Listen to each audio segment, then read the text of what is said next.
Chris right? He's much better. I said, I want to see this man, and I met him. And I just agreed immediately that he was far superior to Donald Kennedy. So what I did, we have a weird deal. You know, we have the Department of Energy and the Department of the Interior. Interior has all of the energy. And Doug has none of the energy, but he's got, Chris has none of the energy, but he got a hell of a good title.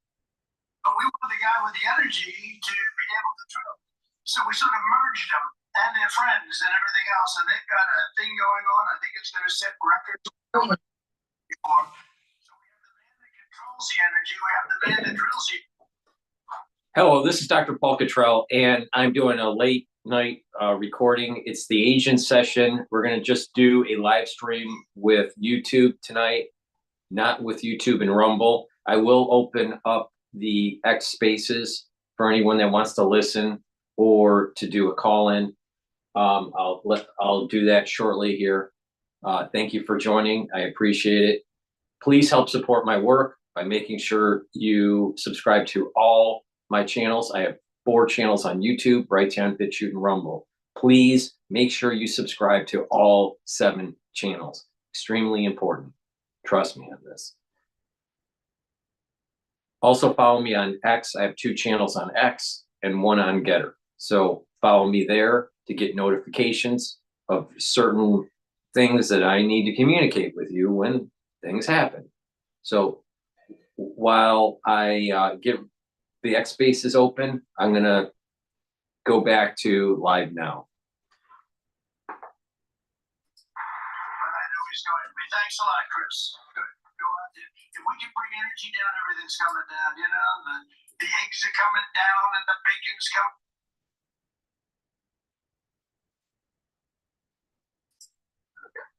Those 2 guys are very important. Established a National Energy Dominance Council, chaired by the former colleague and your former colleague, Secretary Burgum. He's going to do a fantastic job. We're putting incredible people on it. I withdrew from the one-sided, very expensive Paris Climate Accord. It's a one-way street. You know, under that accord, we pay $1 trillion. Think of it. We pay $1 trillion. They pay nothing. China doesn't pay anything. India doesn't pay anything. Russia doesn't pay. We just pay everybody. It's like a health organization, and every deal is no good. But we're changing it. We terminated health. You know, in the World Health, we paid $500 million a year, and China paid $39 million a year. I said, that doesn't sound good. They have 1.4 billion people. And we have, nobody knows what the hell our number is, because so many people pour into our country. We used to say like 325. I have no idea. We'll figure it out eventually. But let's put it this way. It should be substantially less than 1.4. But we have, let's say we have 325 million. They have 1.4. We're paying 500 million. And these aren't, I mean, relative to government, these aren't huge numbers. But this is an example of what happens when you have bad government, when you have incompetent people. So I would explain this, and they called me and they said, we'll let you in for the same 39 million. I said, well, we should be much less than 39. We should be, but I didn't even want to do that because I'm not going to talk. I said, I'll think about it. And it was very public. And when Biden came in, he agreed to go back into the World Health for $500 million. He could have gotten, I mean, it's a lot of money. You could have gotten it for 39 million, Joe. That's why you're not president any longer, I guess. I could have had it for 39. They were still there. It was very public. But he took the 500 million instead, because he never laid in bed at night sweating, tossing and turning like half of these governors. Not all of them probably, but half of them is sweating. How are we going to do a great job? He never did that. But that's just a case study in, you know, how not to run. Because, you know, if we had people at that level that would have negotiated. I bought a plane. It's really 2 planes, Air Force One. Now Boeing would build the damn thing. It would be nice too. We don't build like we used to. We don't build too fast. I gave the order out about 6 years ago. They're still waiting. Getting a little tired of it. I gave a fixed price deal, but it was 5.7 billion. I negotiated with Boeing. It took about 2 months, and I got the 5.7 down to 4 billion. Actually, 1 penny less than 4. I said it has to have a 3 on it. And he said, you want from 5.7 to 3? And I said, yeah, 3 on it, meaning it has to start with a 3. And after about 2 months of saying no, no, no, no, it has to have a 3, has to have a 3, he called up, he said, sir, 3 billion, I want, and this is what happened, 3,999,999,999 and 99 cents, 1 penny less. I said, you have a deal. But we saved $1.7 billion just by negotiating. And in all fairness, most of you can do that, and some of you do it. Some of you do, you have surplus states, you have incredible states, and you have to do that because every time somebody sends you a bill, they expect to be negotiated. And in the past administration, and sometimes I guess in this it happens because people don't care. Elon talks about caring. Caring is very important. And they have to care. If they care, they say, no, no, I'll pay you. They'll send you a bill for $10,000 and you say, no, I'll give you 5. And they'll say, no way, no way, no way. And you'll end up paying 6 or 7 or something. But all you have to do is care a little bit and try and get it down. And literally every contract, I think there's not a contract that's sent in government that I couldn't cut and that many of you couldn't cut and cut very substantially. And boy, what a difference it would make for the government. I terminated the Green New Scam, one of the great scams in the history of our country. I canceled Joe Biden's insane electric vehicle mandate, saving our auto industry from destruction. That was an easy one. And all of this helps to combat inflation and bring down costs. We're bringing down costs way down. We're going to bring up jobs like you haven't seen because the company's pouring in. We're going to have announcements over the next 3-4 weeks that you're not going to believe from some of the biggest companies in the world. And the numbers are staggering. Hundreds of billions of dollars of investment, hundreds and hundreds, trillions of dollars when you add it up, to slash hundreds of billions of dollars in waste and fraud. We're talking about also on abuse. I've created, as you possibly have read just a little bit, the Department of Government Efficiency. And here are just some of the things that we paid. And we've stopped and we've gotten the money back. $520 million for a consultant to do ESG, that's environmental, social, and governance investments in Africa. $525 million. $25 million to promote biodiversity conservation and social responsibility behavior in Colombia. $40 million to improve the social and economic inclusion of sedentary migrants. Nobody even knows what the hell it means. $42 million for social and behavioral change in Uganda. $10 million for Mozambique medical male circumcision. We're doing circumcisions in Mozambique to the tune of approximately 12 million. $14 million for improving public procurement in Serbia. $486 million to the Consortium for Elections and Political Process Strengthening, including $22 million for inclusive and participatory political process in Moldova, and $21 million for voter turnout in India. Why are we caring about India turnout? We got enough problems. We want our own turnout, don't we? Can you imagine all that money going to India? I wonder what they think when they get it. Now, it's a kickback scheme. It's not like they get it and they spend. They kick it back to the people that send it, I would say, in many cases. Many of these cases, anytime you have no idea what we're talking about, that means there's a kickback. Because nobody has any idea what's going on there. $29 million to strengthen the political landscape in Bangladesh. Nobody knows what they mean by political landscape. What does that mean? $20 million for fiscal federalism and $19 million for biodiversity in Nepal. $47 million for improving learning outcomes in Asia. What the hell do I care about? We got a lot.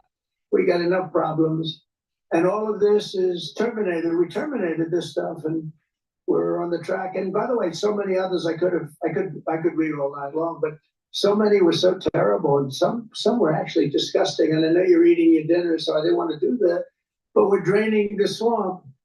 And one of them was $100 million for condoms for Hamas. You heard about that. 50 and 50. It's 50 million, and then they decided they needed more condoms, so they sent another 50 million. So it's 100 million condoms for Hamas.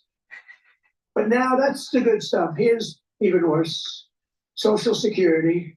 As you know, generally speaking, people don't live to be over 100 years old. We all will, I think 120, 130, hopefully. But, you know, you hate when you get near that number. It's like, let's hope we can live to length like this. But here's what we're finding and what we found. And these were all found by these computer geniuses. I asked Elon, what trait do these have? You know, they started off with 12 guys, and they had 30 guys, and they had 57 guys.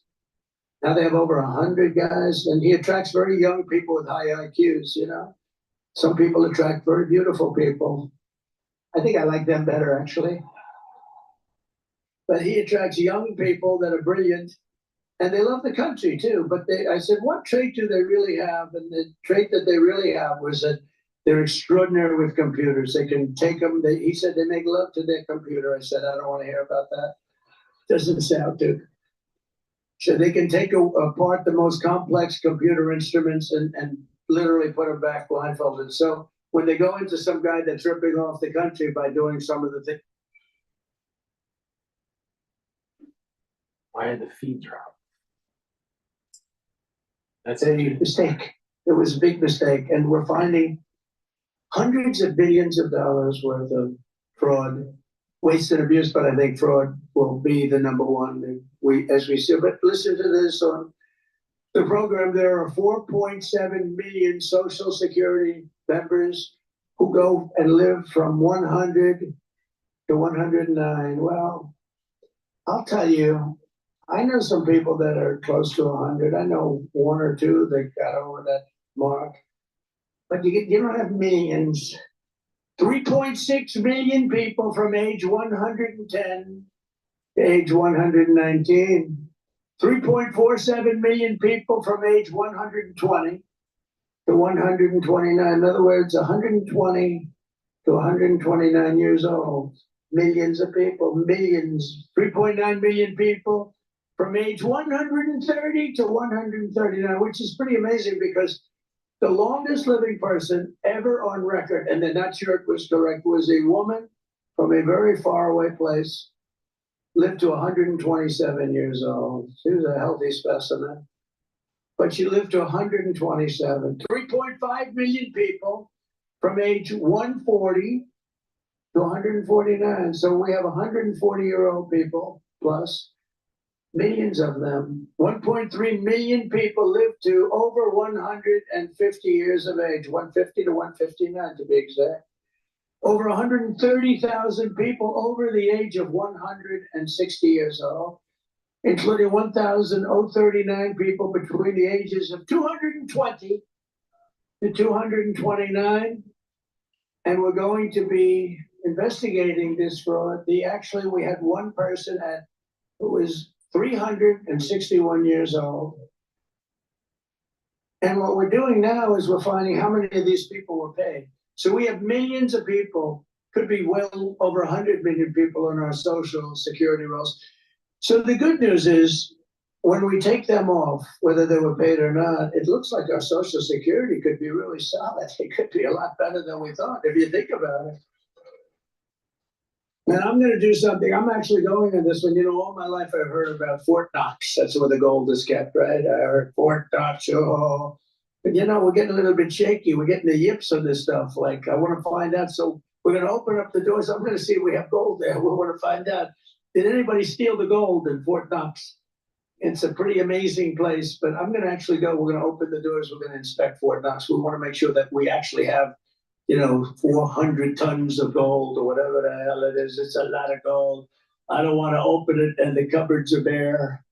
Could happen. If you look at some of the things, oh, by the way, wait till we go into the education department. We haven't even done that. So we could find as much as $1.5 trillion worth of waste, fraud, and abuse. If we do that, we can balance budgets. We can do a lot of other things, especially when you couple it with the massive amounts of tariffs that are coming in already. You know, just please go to my store, the-studio-reykjavik.com. Help support my work and help support your health.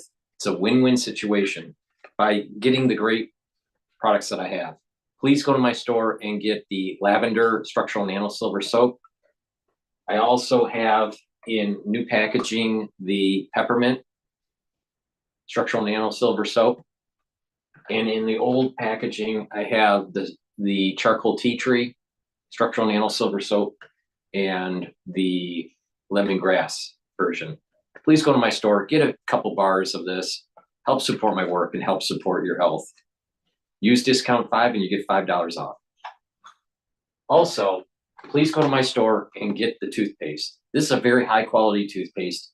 It's fluoride free.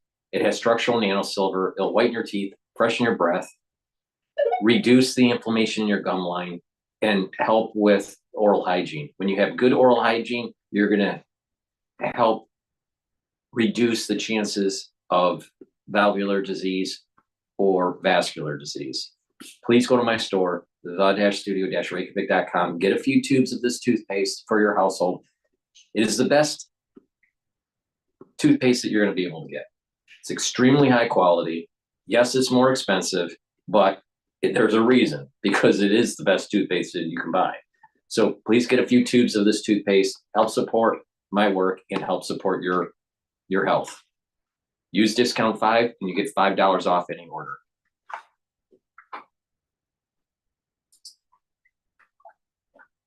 What we are charging, I won't mention the country because I don't want to anger people that like me, and I like them very much. But we're finding at least $60 billion a year in one country alone, and I haven't even started. It's just a very small portion that I've been, attached to them. So I got a call from Congress. They said, a lot of money is coming in from these tariffs, and they're starting to change their whole thing. So if you can add the tariffs, and this is numbers that I don't want to say it because then they'll say he didn't produce, but you could wipe out your income tax. You could maybe not even have an income tax system when this thing works out. Because in the old days, that's what happened. Our country was the richest ever from 1870 to 1913. That's when we were actually the richest, and we were a full tariff country. McKinley, and I just renamed Mount McKinley. I hope you're happy about that. But McKinley was the president. He was a tariff guy, and he believed that countries should not be allowed to come in and plunder. He would see a beautiful language on tariffs: plunder our wealth, plunder our jobs, steal our companies, and take our money without paying a very fair price. And he said, and that price should be more than fair. It should be high, because what they do is they hurt our country. For the ones that are watching the live stream on YouTube, please join X Spaces. If you have a question, just request the mic, or if you have a comment about the news today, just request the mic and I will put you on the air live. For the ones that are in X Spaces, thank you for joining. And we became very rich. He was assassinated. And as you know, Roosevelt took over, Teddy, and he spent money on parks and on dams and on everything. I mean, but he really spent a lot of the money. McKinley never got the credit, but he spent a lot of the money that McKinley made. But it was the richest we ever were in the 1800s, early 1900s. And then in 1913, we went to the income tax system. And to be honest, we did fine, but we were never like we were. They formed the Tariff Commission of 1887. And it was a commission of people like you, blue bloods. Are you blue bloods? A couple in, about 3 of them over here. But blue bloods. But it was a commission, and it was set up for the sole purpose of, we have so much money. This is in the United States. We don't know. We had no debt. We had no nothing. We had massive amounts of money. The commission was set up to determine where we should spend our money. Where do we spend it? That's so much. Can you imagine? Wouldn't that be nice? Now look at what they're doing, but this is money we have to borrow when they're doing it. But we're going to find out that this money went to people and it got kicked back. You're going to find out a lot of that, but we'll catch it all. We've launched the largest deregulation campaign in our country's history. For every one new regulation, I've directed that 10 old regulations must be eliminated. And I will say, in my first term, we did more deregulation than any president in history by far, not even close. With Republicans in Congress, we're also racing to pass the largest tax cuts in American history. We're looking to we brought it down from 41% much higher if you add the state things, but 41% to 21%, which people said was impossible. And now I'm trying to bring it down to 15%. So to go from 21 to 15, but only if you make your product in the United States of America. Otherwise, you pay 21%. That'll be great to protect American auto workers, which will... Lisa, I answered your question in the text, so just read the answer. Way, they're going to be one of the biggest beneficiaries of what we're doing with tariffs, because they just stopped two big auto plants in the middle of construction from being built in Mexico, because they see, when I got elected, they saw, oh, this is going to be a problem for us because we have big tariffs going on, and we have tariffs going on autos, and they don't have to pay any tariffs. There is no tariff. What you have to do is build your plant in the United States. They were building plants in Mexico right opposite the border. They're making them in Mexico. They're selling them into the United States with virtually no tax. And they're killing all our, Detroit, all these places are being killed. Now it's the exact opposite. And by the way, Canada was a big participant in that too. And I think Canada, they're going to have to pay tariffs on automobiles, lumber, and oil and gas, et cetera, et cetera. And they get 95% of their product from the United States. I think they have to become the 51st state. And you heard the people booing the national anthem, but I think ultimately they'll be praising the national anthem. We'll have to work out some deal with it, because I do like the "O Canada," right?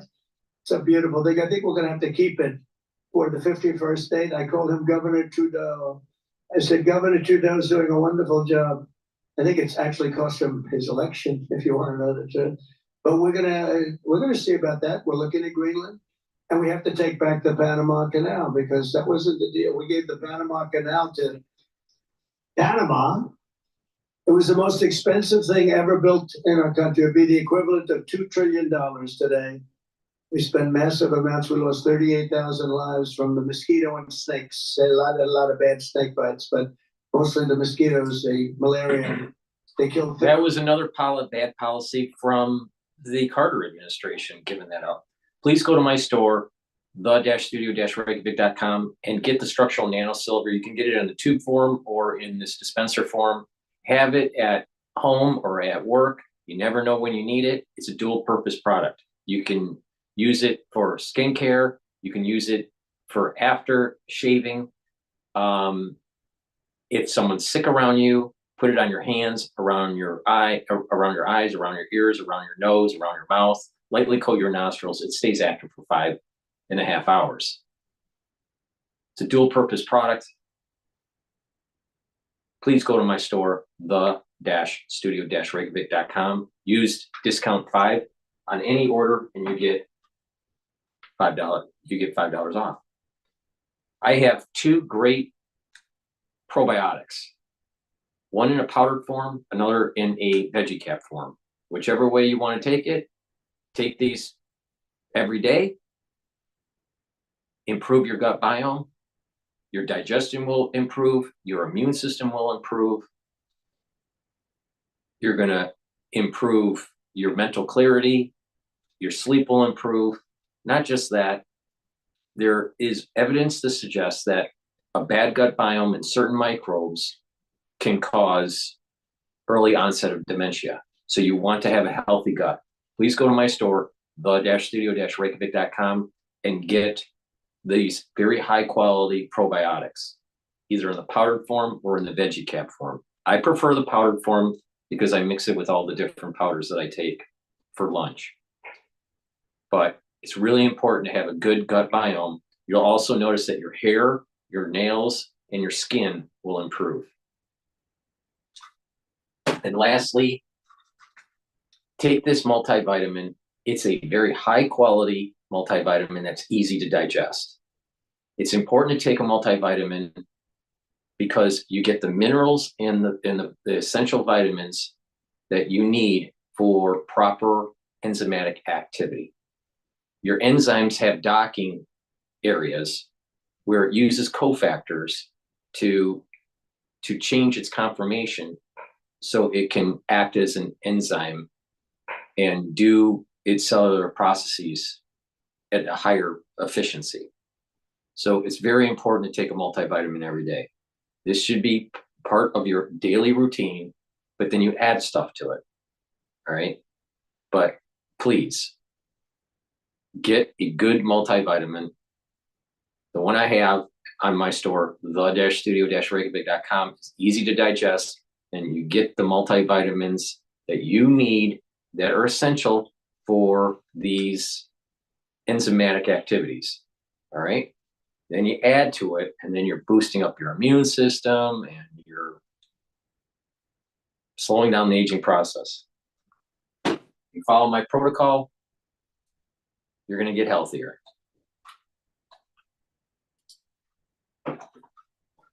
Thousand of our people, they paid laborers 5 times what they were getting in the United States to go, knowing that there was a good chance they were going to die. 20% of them died.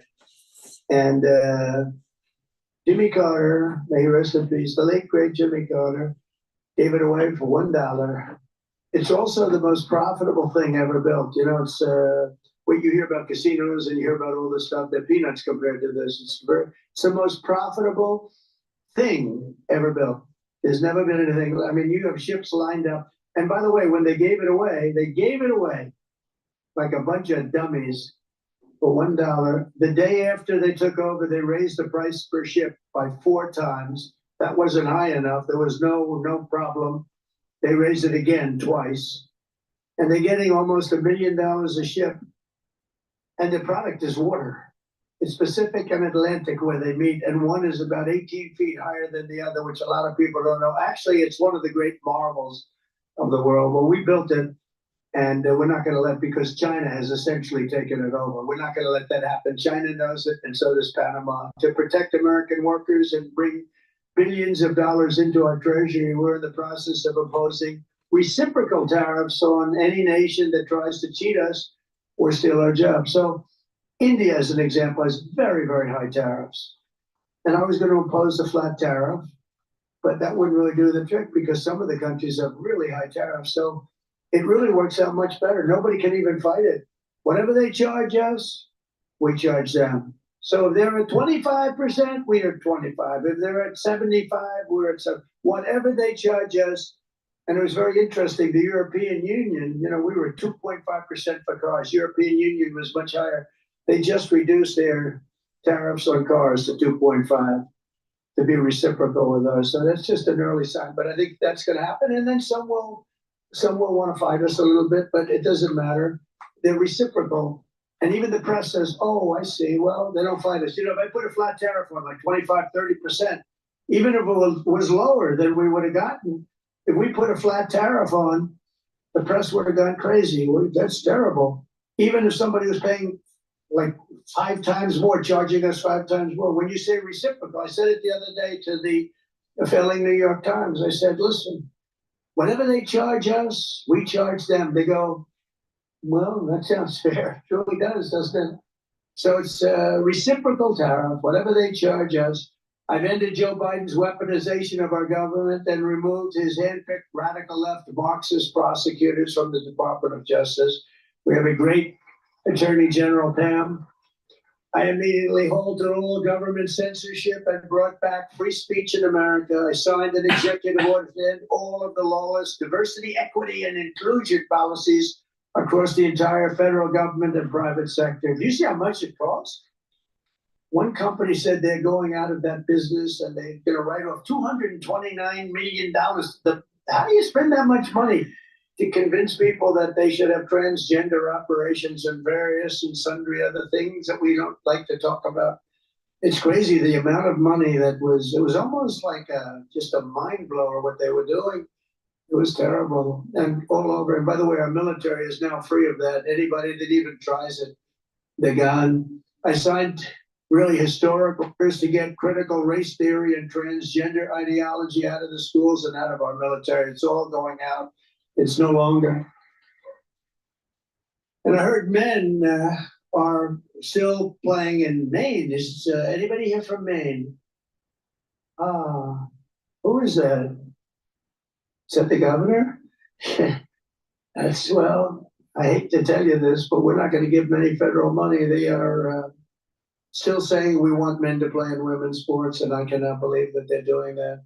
They are, let's find out who that guy is that raised his hand. Maybe he's just kidding. But so we're not going to give him any federal funding, none whatsoever, until they clean that up.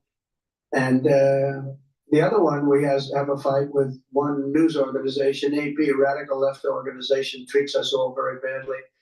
And they refuse to acknowledge that the Gulf, former of Mexico, is now called the Gulf of America. So we just hold them, we're holding them out of any news conferences right now. I'm sure they'll get sued and maybe they'll win, doesn't matter. It's just something that we feel strongly about now. And I said we changed Mount McKinley. Nobody's fighting that. You're allowed to do it. Well, we're allowed to do. And most of the shoreline is, 85% of it is on our soil. But I thought it would be appropriate. I never understood quite the Gulf of Mexico when it really covers us far more. And I think Doug is a big believer in what we did, the Gulf of America. So we're having a little dispute, but only one. But Google Maps has already changed. Almost everybody's already changed. It's called the Gulf of America. And earlier this month, I signed an order banning men from women's sports. And that's why when somebody wants to do that, and even the NCAA has already complied, and they have sent us a letter. They have fully complied with that. I also proudly banned the use of puberty blockers, hormone injections. You believe this? And other chemical and surgical mutilations of all minor youth. Do you believe you have to say that, man? It's terrible. Who would believe that we're talking about even these things? Men playing in 10 years ago, 15 years ago, could you imagine? People would say, is he crazy talking about this? And they're still fighting us, but let them fight. As I said, we're going to make universal school choice a very big, strong thing, school choice. And we're working very, very hard to send these schools and education back to the states where they can be properly run. In other words, this really affects the people in this room, but you're going to be running your schools, and who can do worse? Look, they rate them in the top 40. So we just came out with one that we were number 40, but we were number 1 in cost per pupil. And I mean, I know a lot of the governors in this room. You run a great state, and you'll do great with education at a much lower price. We're going to give you whatever you need, but at a much lower price. We have people in Washington, D.C. that, in all fairness, in many cases, don't give a damn about your pupils or your students or your states. And they're running everything, and they're running it into the ground. So it came out, we're last in education, but first in cost per pupil. Norway, Denmark, Sweden, I have to tell you, China, and a few others are always in the top 5. And I really believe that 35 or 36 states, and all of you are here, almost all of you here representing those states, I think you're going to have education that's every bit as good as Norway and Denmark and Sweden and all of them. And then we'll have some laggards, and you know who the laggards are going to be. You just have to look at everything else. But in everything we do, we're putting America first, because the Republican Party is now known as the party of common sense. It's a party of common sense, very important. I think it's a very important phrase for you to use. It's all about common sense. We're conservative, and we're a lot of things, but most important thing is we have to use common sense. Thanks in part to the hard work of the people in this room, we're forging a new political majority that is shattering and replacing Franklin Roosevelt's New Deal coalition, which dominated American politics for nearly 100 years. Under our leadership, the Republican Party has become the proud voice of hardworking citizens of every race, religion, color, and creed. We are a much bigger, much more powerful party. Now is the time for us all to press forward, think big, be bold, and deliver the once-in-a-lifetime reforms our citizens need and really deserve. They've gone through hell for 4 years. Some of them don't even know it. They've just been led down a path. They don't even know what they've gone through.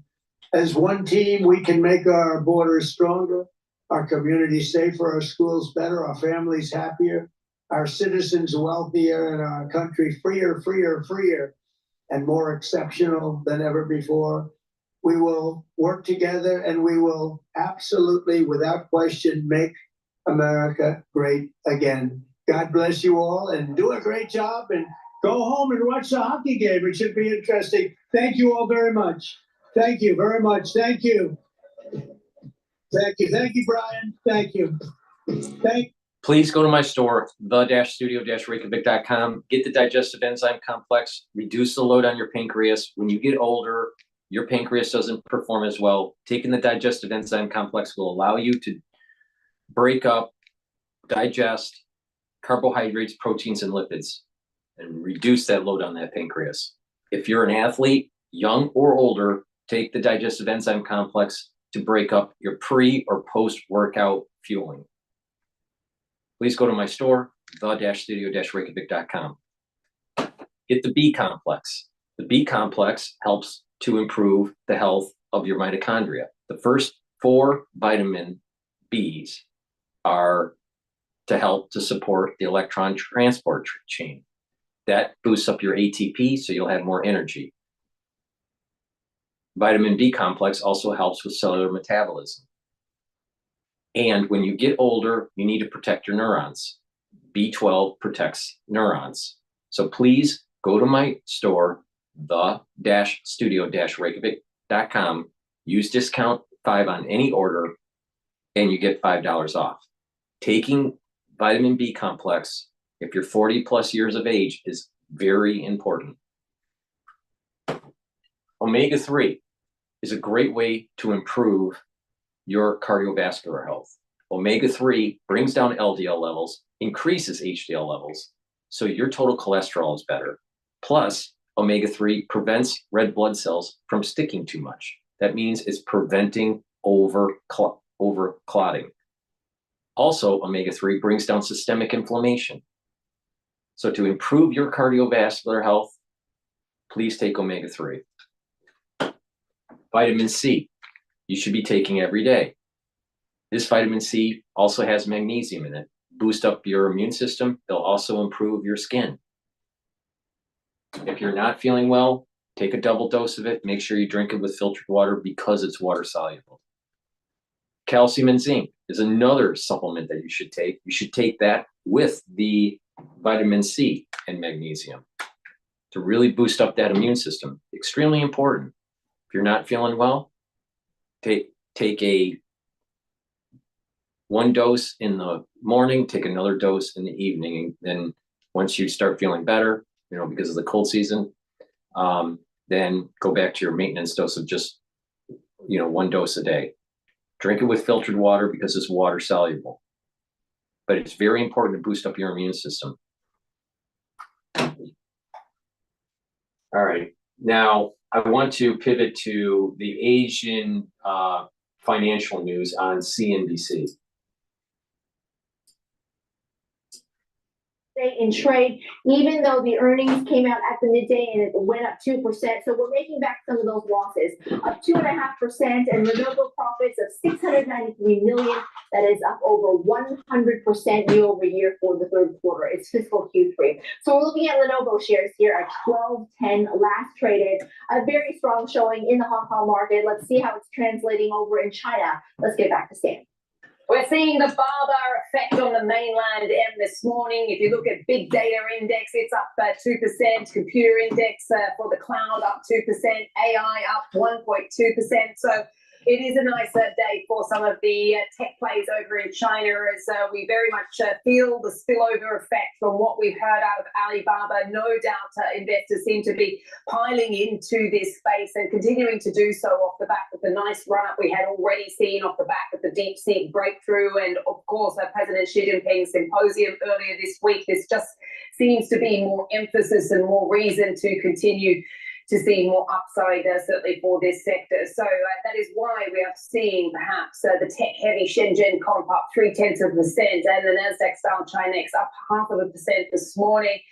One thing, of course, we are keeping tabs on is what the Chinese leadership has been saying about consumption and efforts to boost that. We've got no details yet, but certainly the communication and the messaging coming from the authorities over there seems to be that they are very much focusing on this. This is going to be continuing to be a top priority for them, particularly now that there is perhaps even more reason, more impetus, given, of course, Trump's trade tariffs. No doubt they need to insulate the economy and they need to get that consumption going in order to do that on the demand side, given the disinflationary pressures that we've seen.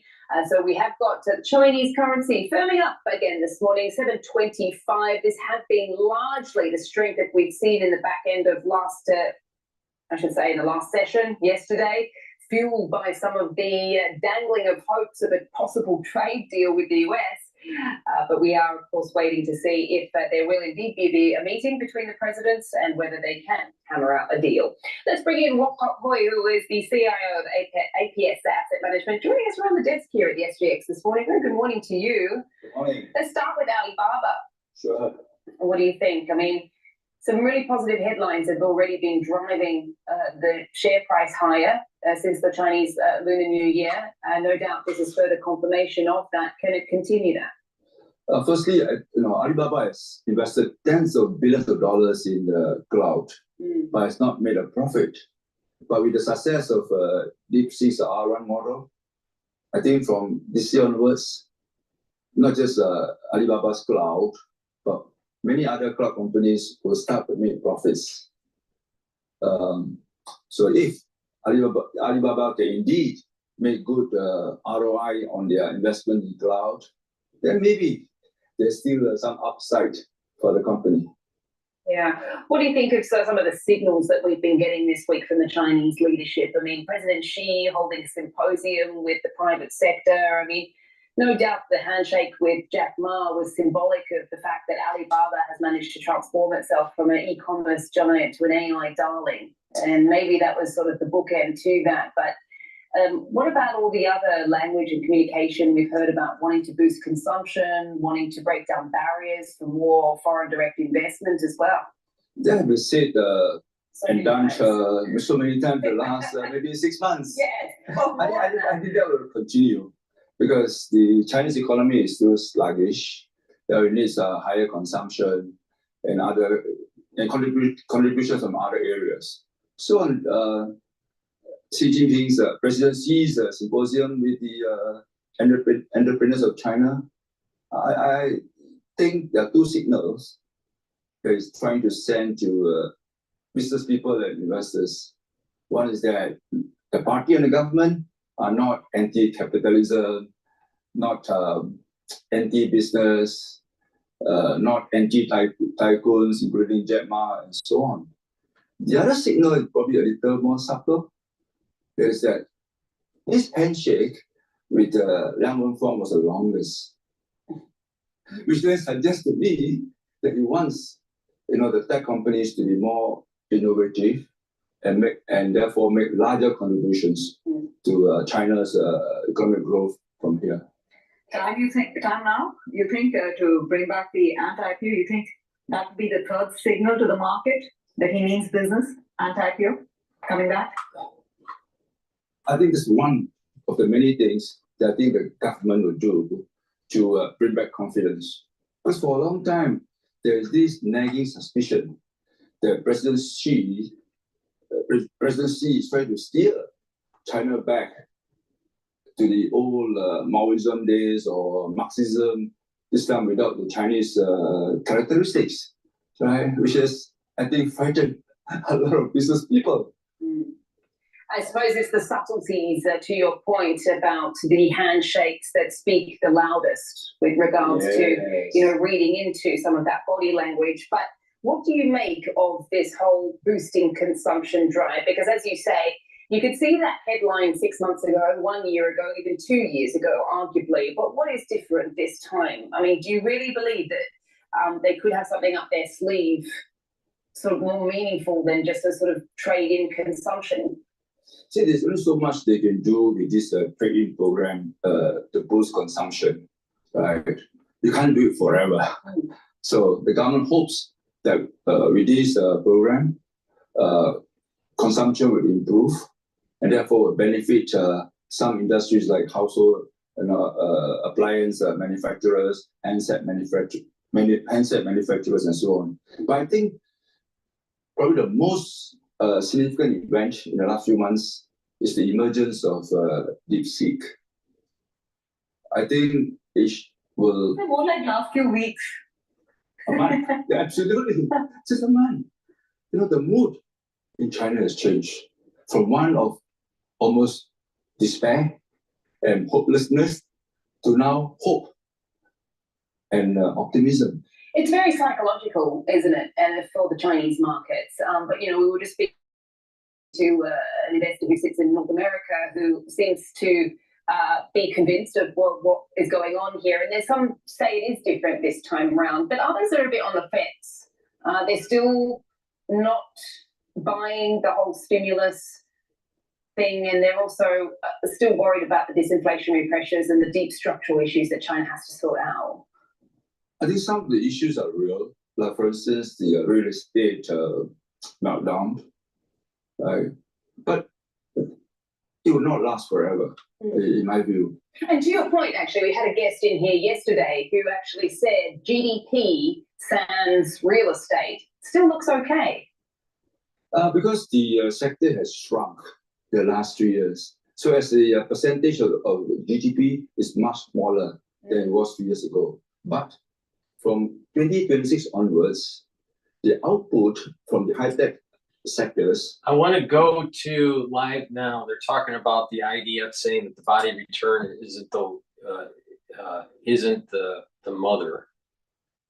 So there seems to be some discrepancy of the identity of the dead body that was returned to the IDF. And Ben, thanks for being with us here. This was already going to be an extremely difficult and tragic day for the Israeli body politic. It's been more than 500 days since the remaining hostages have been in Hamas captivity.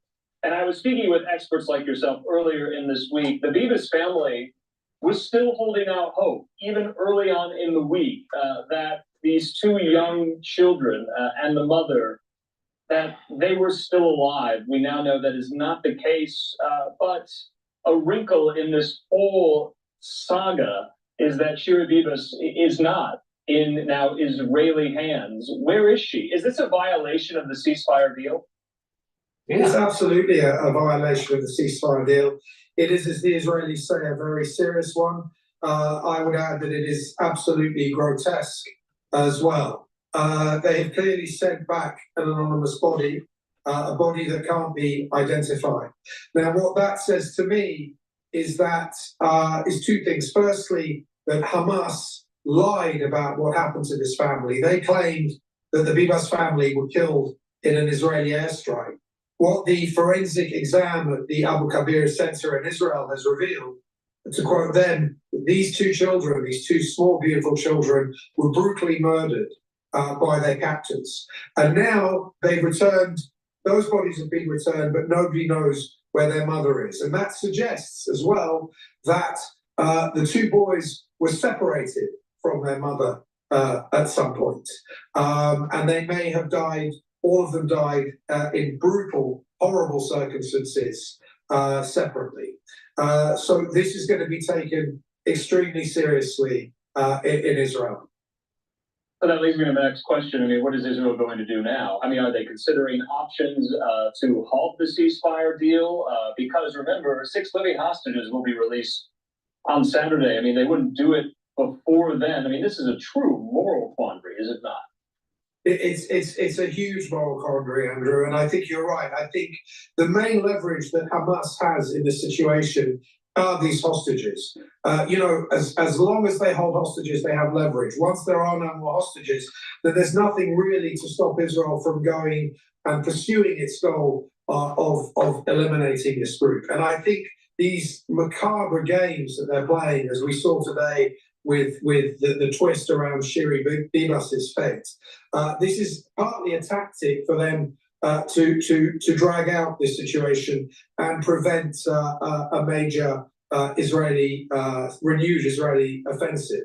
But I think as well, Israel has been fighting a war on multiple fronts, not just in Gaza, but in Lebanon and in the West Bank. And in fact, today, this evening, Prime Minister Netanyahu confirmed that another 3 IDF battalions would be moved to the West Bank, particularly to the northern part of the West Bank, where you have clashes going on with Hamas and with other Iranian backed groups. So the West Bank is hotting up. And just this evening, it's almost been forgotten about with the news about Shiri Bibas. Yeah. But 3 buses exploded in the town of Bat'yam tonight. It's just south of Tel Aviv. It was incredibly fortunate. These bombs went off prematurely. They were timed to go off at the height of rush hour tomorrow morning, which in Israeli time is just 3 or 4 hours from now. That's when they were timed to go off. So we could have had absolute carnage. So we could have had a situation where there's carnage, where Shiri Bibas's body is still withheld, but the way that Hamas is dangling this release on Saturday does restrict Israel's ability to move. Yeah, the Prime Minister there, his account on social media said, following the attempt to perpetrate a chain of mass bus bombings, Netanyahu has just completed a security assessment with the Defense Minister, the IDF Chief of Staff, the ISA Director, and the Israel. I don't know the answer to this. I'm just asking the audience. Do you think that Hamas purposely gave the wrong body, or do you think that they're so disorganized that it was on accident?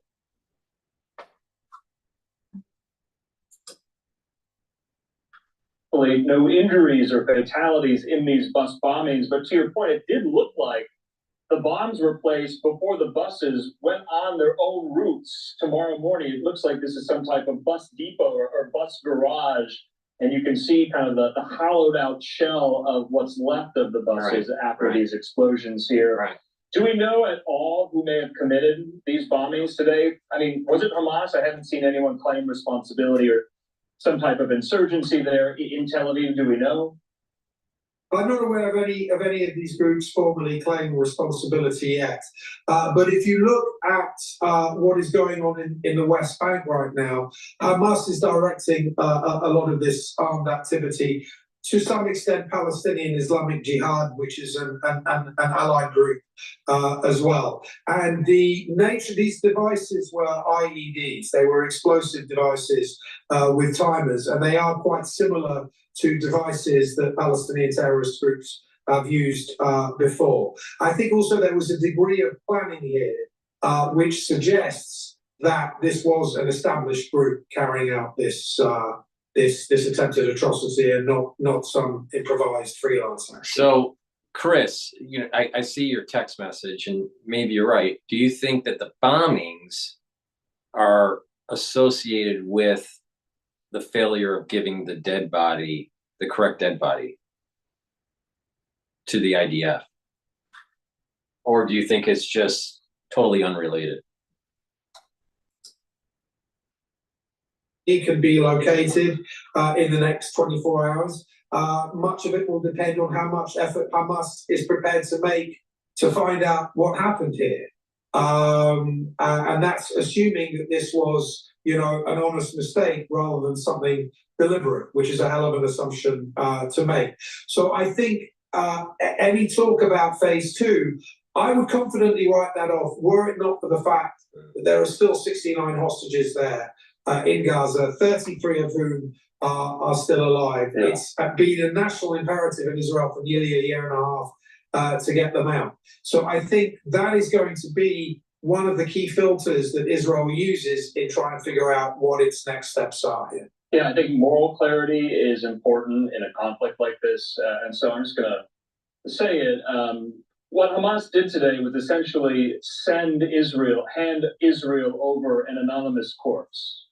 I mean, does Hamas even know who it was? Because it's not Shiri Bibas, according to the IDF. And they don't know where Shiri Bibas is, or maybe they do. It could be somebody that they plucked from the street. It could, in fact, have been one of the many dissenting Palestinians that Hamas has murdered over the last few months. A scandal that really hasn't had a huge amount of attention. But I think that what will really impact on Israelis here in terms of historical memory is, of course, you'll know, Andrew, that during the Nazi Holocaust, the spectacle of separating children from their parents on the train platforms at concentration camps was very common. There was a Nazi doctor, Josef Mengele, who carried out experiments on children and then brutally killed them. all those memories are now flooding back with the B-Bus saga. All right, Ben Cohen there with the FDD. Ben, we appreciate your insight and your expertise to this part of the world, and we'll talk soon. Thanks, Andrew. Take care.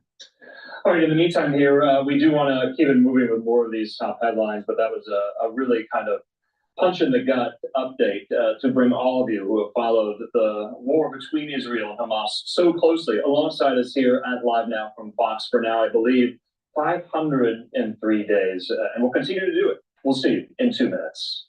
Okay, while they're doing a quick break, I want to go to, I'm probably going to go to CNA, but let me just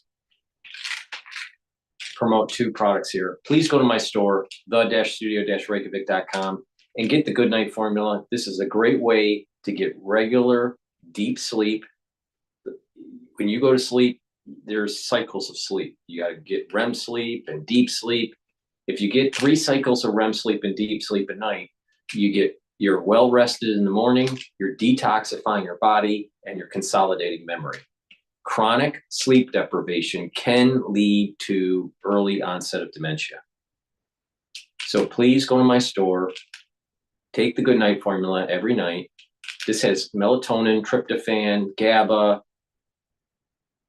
passion flower, lots of other ingredients here for you to be healthy.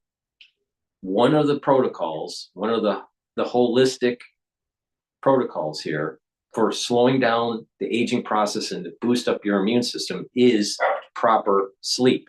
So it's very important that you take the Good Night Formula and get those 3 cycles of REM sleep and deep sleep. And you're going to be healing your body, detoxifying your body, your immune system will get better, and you will consolidate memory, you'll have more mental acuity, your overall health will improve. Chronic sleep deprivation will wear out your body. And not only that, you're building up toxins, and you'll have elevated cortisol levels. When you have elevated cortisol levels, that's immunosuppressive. So you want to just kind of be fully rested. Please go to my store, the-studio-reykjavik.com, get the Good Night Formula. And Myotrol. Myotrol is a supplement you should take to build muscle and maintain muscle. It also helps with the health of the mitochondria, so you have ATP to maintain that muscle. Myotrol is designed to help with the gene expression that you need to maintain and build new muscle. Now, if you want to increase your muscle mass and maintain it, you need the building blocks. So Myotrol will help with the gene expression to build muscle. Weightlifting will be the growth signal. And the material to make the muscle is the gladiator barley, because it's a high density, very high density protein. But it also has lots of other benefits. It helps to detoxify the body, bring down inflammation, and soak up free radicals through superoxide dismutase. So this right here is a great combo to build muscle. So please go to my store, the-studio-reykjavik.com, get the gladiator barley and the Myotrol. Make sure that you use discount 5 so you get $5 off. I want these great products in your hands so you get healthy. All right, let's see what CNA has to say, but we might transition to another station here. Slow down and be very, very dependent on what we really see from the Chinese administration and on this front. Yeah, and so how are you viewing Chinese AI and tech plays? And as just something referring, referencing something that you mentioned, whether we could see more migration of capital from U.S. tech positions into those Chinese plays. You know, as someone I met this week described it, Chinese tech names are still a date, it's not a marriage. So like, it's a very tactical opportunity, and it's interesting to play it because right now, I mean, that's really what is outperforming, and there is potential runway there because despite the outperformance, the valuations have not become stretched yet. But again, when I come to having a more thematic or a structural play in my portfolios, I think I would be a little bit cautious until I see that March 2 sessions in China. And if there is some amount of focus on private innovation, I think that's where the story. There's a place surrounded by snow-capped peaks with miles of skiing and riding, ones that feel like they were made just for you. Canyons Village, Park City. Plan your winter adventure today.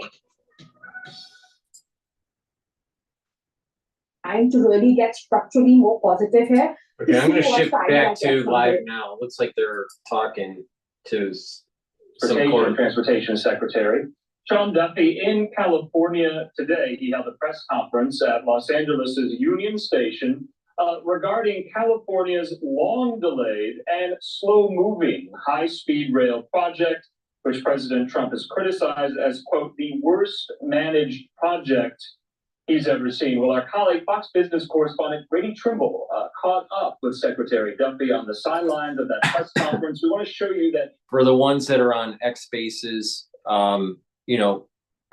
Chris asked a question, can you really trust the IDF's investigation with the bus bombings? And, I'm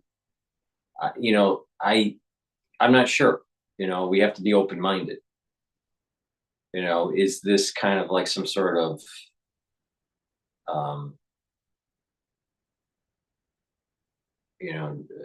intelligence, counterintelligence kind of thing going on with the idea of, I don't know. What the impression I get when I listen to that news about the bus bombings that happened today is that it's a warning, and it reminds me of what happened in the 80s and the 90s there were bus bombings that were taking place, if you remember.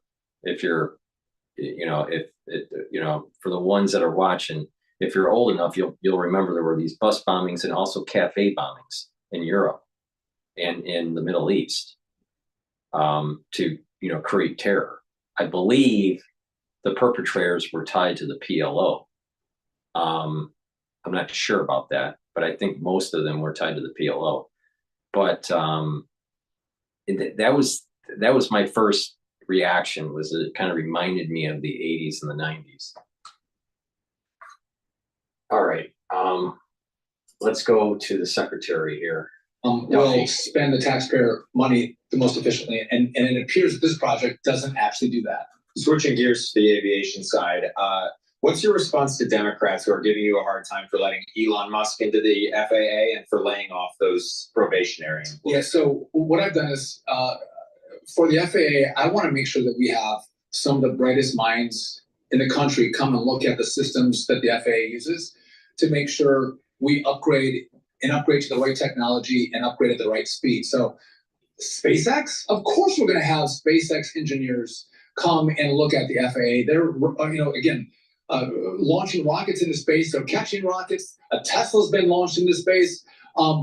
Bright minds there. I want to hear their opinions, but it's not just SpaceX. We're going to, we put a call out and asked all bright minds to come in and give us their thoughts and analysis. So people have reached out. We're going to have more people come in. So it's going to be a montage of the greatest minds looking at our system and talking about what are the phase priorities that we should have at the FAA to upgrade our system and make sure that our air traffic controllers have the best technology in the world in their systems, and our airspace continues to be the safest airspace in the world. Can you give us a sense of what the technology looks like in those air traffic control towers for people who don't have the chance like yourself to visit them? So I'll give you 2 points. The FAA uses their own internet, right? SpaceX everyone uses the internet.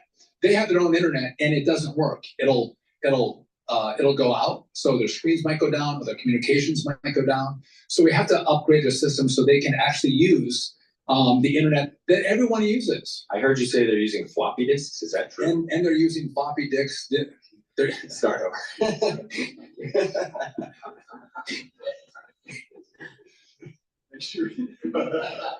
Now, if you could say that word again without laughing, good luck. Yeah, so the FAA is using floppy disks to manage some of their systems. And again, some Gen Zers might not know what a floppy disk is, but if you're old enough, this is ancient technology. And so one of the things that's a huge problem is, think about a rotary phone. That is crazy that they're using floppies for their systems. I mean, that's so Commodore 64. I mean, and like IBM clone, 286 kind of stuff. That's great. That is nuts. Now we know why the planes are falling out of the sky. Please go to my store, the-studio-reykjavik.com, and get the Max 14 or the Max 35. This is the first pillar of my health protocol of a 4-pillar process. Take a teaspoon a day, swish it in your mouth, gargle, 20 seconds, 30 seconds, and then swallow. It's going to improve your oral hygiene, also improve the health of your oral pharynx and your epithelial lining and your mucosal barrier. So it's improving your immune system, your innate immune system. Very important to do every day. If you're not feeling well because of the cold season, guess what? Take a double dose. Basically what you want to do is you want to take a tablespoon, then do the same thing, swish it in your mouth, gargle, 20 seconds, 30 seconds, then swallow. Do about 1 tablespoon or 2 tablespoons a day until you feel better, and then go back to your maintenance of a teaspoon a day. So please go to my store, the-studio-reykjavik.com, and get the Max 14 and the Max 35. Get healthy, improve your immune system. Resveratrol. I've been taking resveratrol for decades, literally decades. Some people that are watching are not 30 years old. So I probably have been taking resveratrol longer than some people that are watching my shows. But all kidding aside, resveratrol is really important for mitochondrial health. It's going to help. If you improve your mitochondrial health, you're going to have more energy. This is an antioxidant, so it's going to soak up free radicals and reduce stress on the cell and your tissues. And it helps to get rid of cells that stop dividing. All right. Once cells stop dividing, they start to collect toxins, lipofuscin, and just don't perform as well. When you get older, what happens is a lot of your tissues start building up a lot of cells that just stop dividing, and they won't go into apoptosis. This is going to help you to get rid of those cells that stop dividing.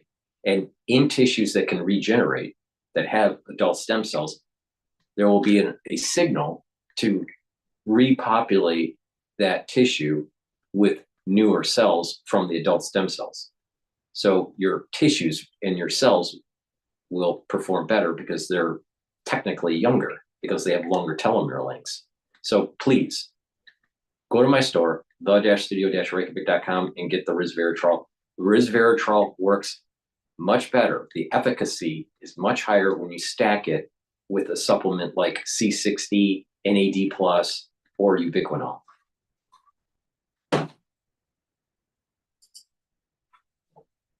Rollers cutting down the timeline in which the best scoring students to go into the academy get into the academy. They get priority, get the best teachers in place, and then get them into towers, get them trained up, get them certified. How serious are you about potentially making that helicopter restriction by DCA permanent? Is that something you're gonna do? So I'm incredibly serious about what we do with the airspace around DCA. There were warning signs years before, too many close calls that were taking place in that airspace. And the fact that it seemed like the rules were not well complied with. Again, flying a mission with night goggles at 9 o'clock at night when you have aircraft in and out of DCA, that is too risky, that is too dangerous. Again, there should be exemptions for the presidential flights, for life-saving flights that come through that airspace. But there are 28 entities that fly through DCA airspace up and down the Potomac. We have to look out for the safety of the American people. And some of those missions can be flown at different times if flown at all. So all right, I want to transition to France 24 with Netanyahu speaking about the hostage bodies being returned to Israel. Of course, hanging over all of this is, where is Shiri Viva? It's very emotional, and many more questions remain. While we've got you, we're going to speak of another story now. Is that earlier on in the day, south of Tel Aviv, 3 buses exploded, but fortunately no casualties reported. What can you tell us about the latest on that? This appears to be a well-organized, massive terror attack that was botched. The only reason these 5 buses were apparently rigged so that they would blow up with bombs tomorrow morning, the start of the Israeli weekend, when people going to the beach or marketing or to meet friends for brunch would have been filling those buses. So the plan was for really a massive chain reaction attack. And the only reason it was caught is because a timer on 2 of the bombs failed and the bombs detonated, when they were empty in an empty garage. So right now we hear already the Israeli government is planning a massive operation in the West Bank, and this could of course still derail phase 2 talks for the Gaza ceasefire as well. Moving on now to other world news, the White House National Security Advisor Mike Waltz says Ukraine needs to show a deeper appreciation for what the American people and Donald Trump have done for their war effort with Russia, and referred to some of the rhetoric coming from Kyiv as unacceptable in a further sign of heightened tension. I want to go back. Press conference in I want to go back to the transportation secretary. I just wanted to get a little bit of what was going on with Israel. On congestion pricing, are you ready to fight Governor Hochul in court? Because it sounds like she's ready to fight you. So listen, I knew Governor Hochul. She's committed to this elitist idea that you have to be rich to drive into New York City, and that poor people, middle class people, should be able to drive into the city. I know that's where she's at, but I'm committed to making sure we're fighting for middle class Americans who paid for those roads. Those roads in New York City, they were paid for by the taxpayers of New York City, and from America. And so now to pay a toll every avenue that you get into the city, any tunnel you go through, every bridge you go into that cordoned area, you have to pay a toll. Well, you already paid for it.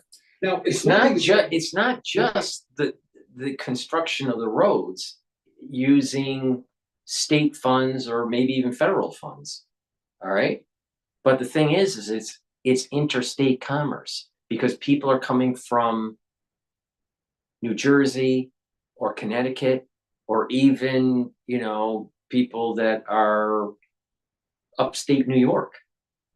All right. So this is preventing interstate commerce by having a toll where you can't get in to your place of employment without being taxed on the way in and on the way out.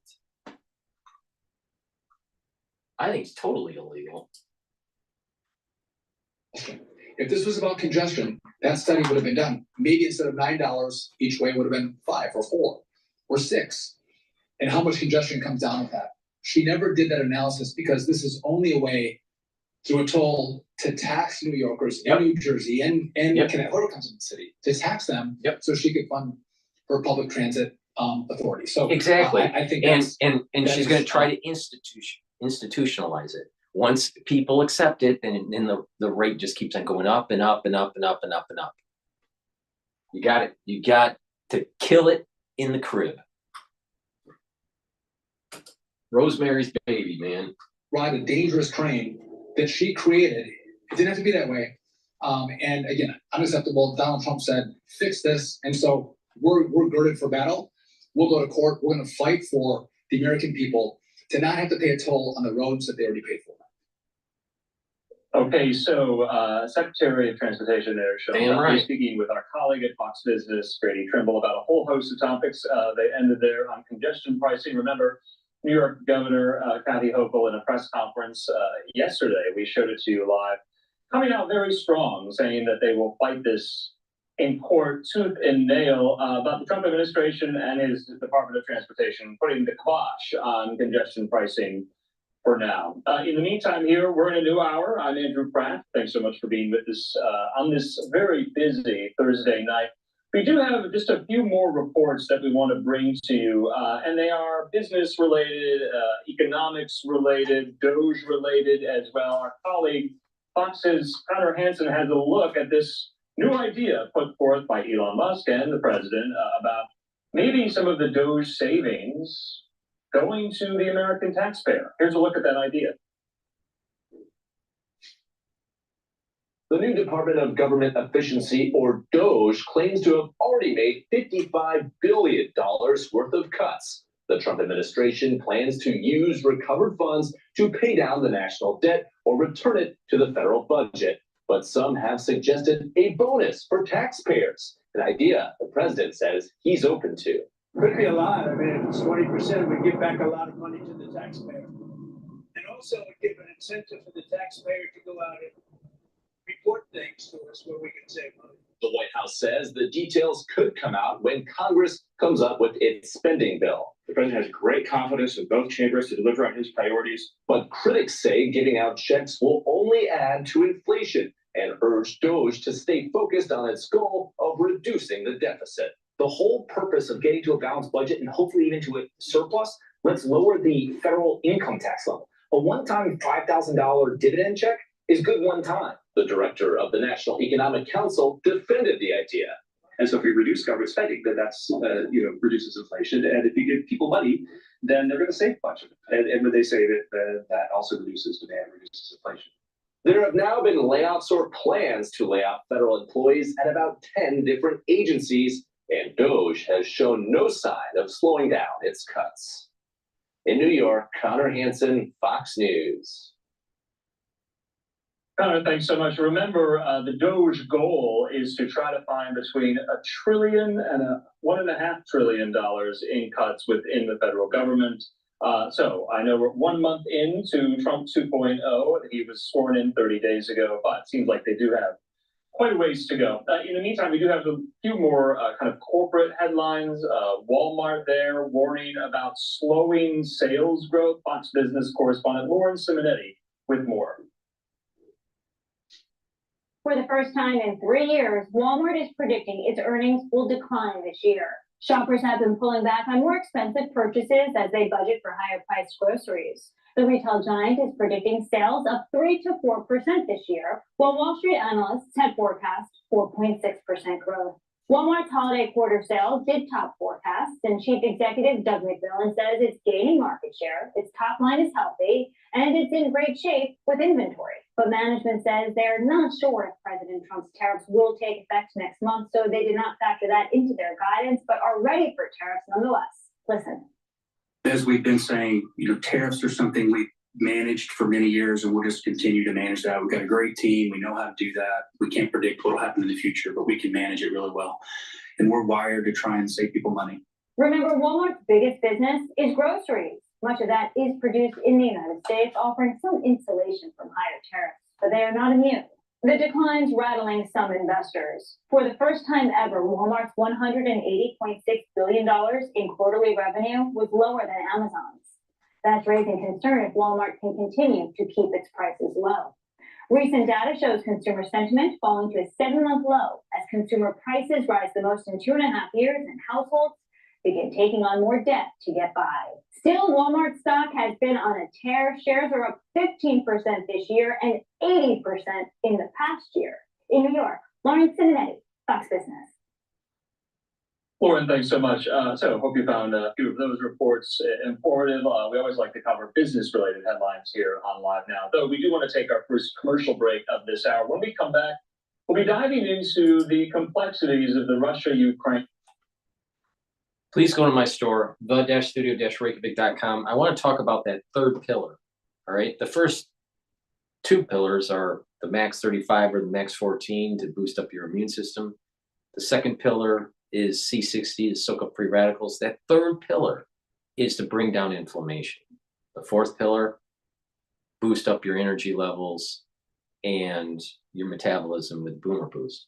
But let me show you a great stack to bring down inflammation that will help with your immune system and your cardiovascular system.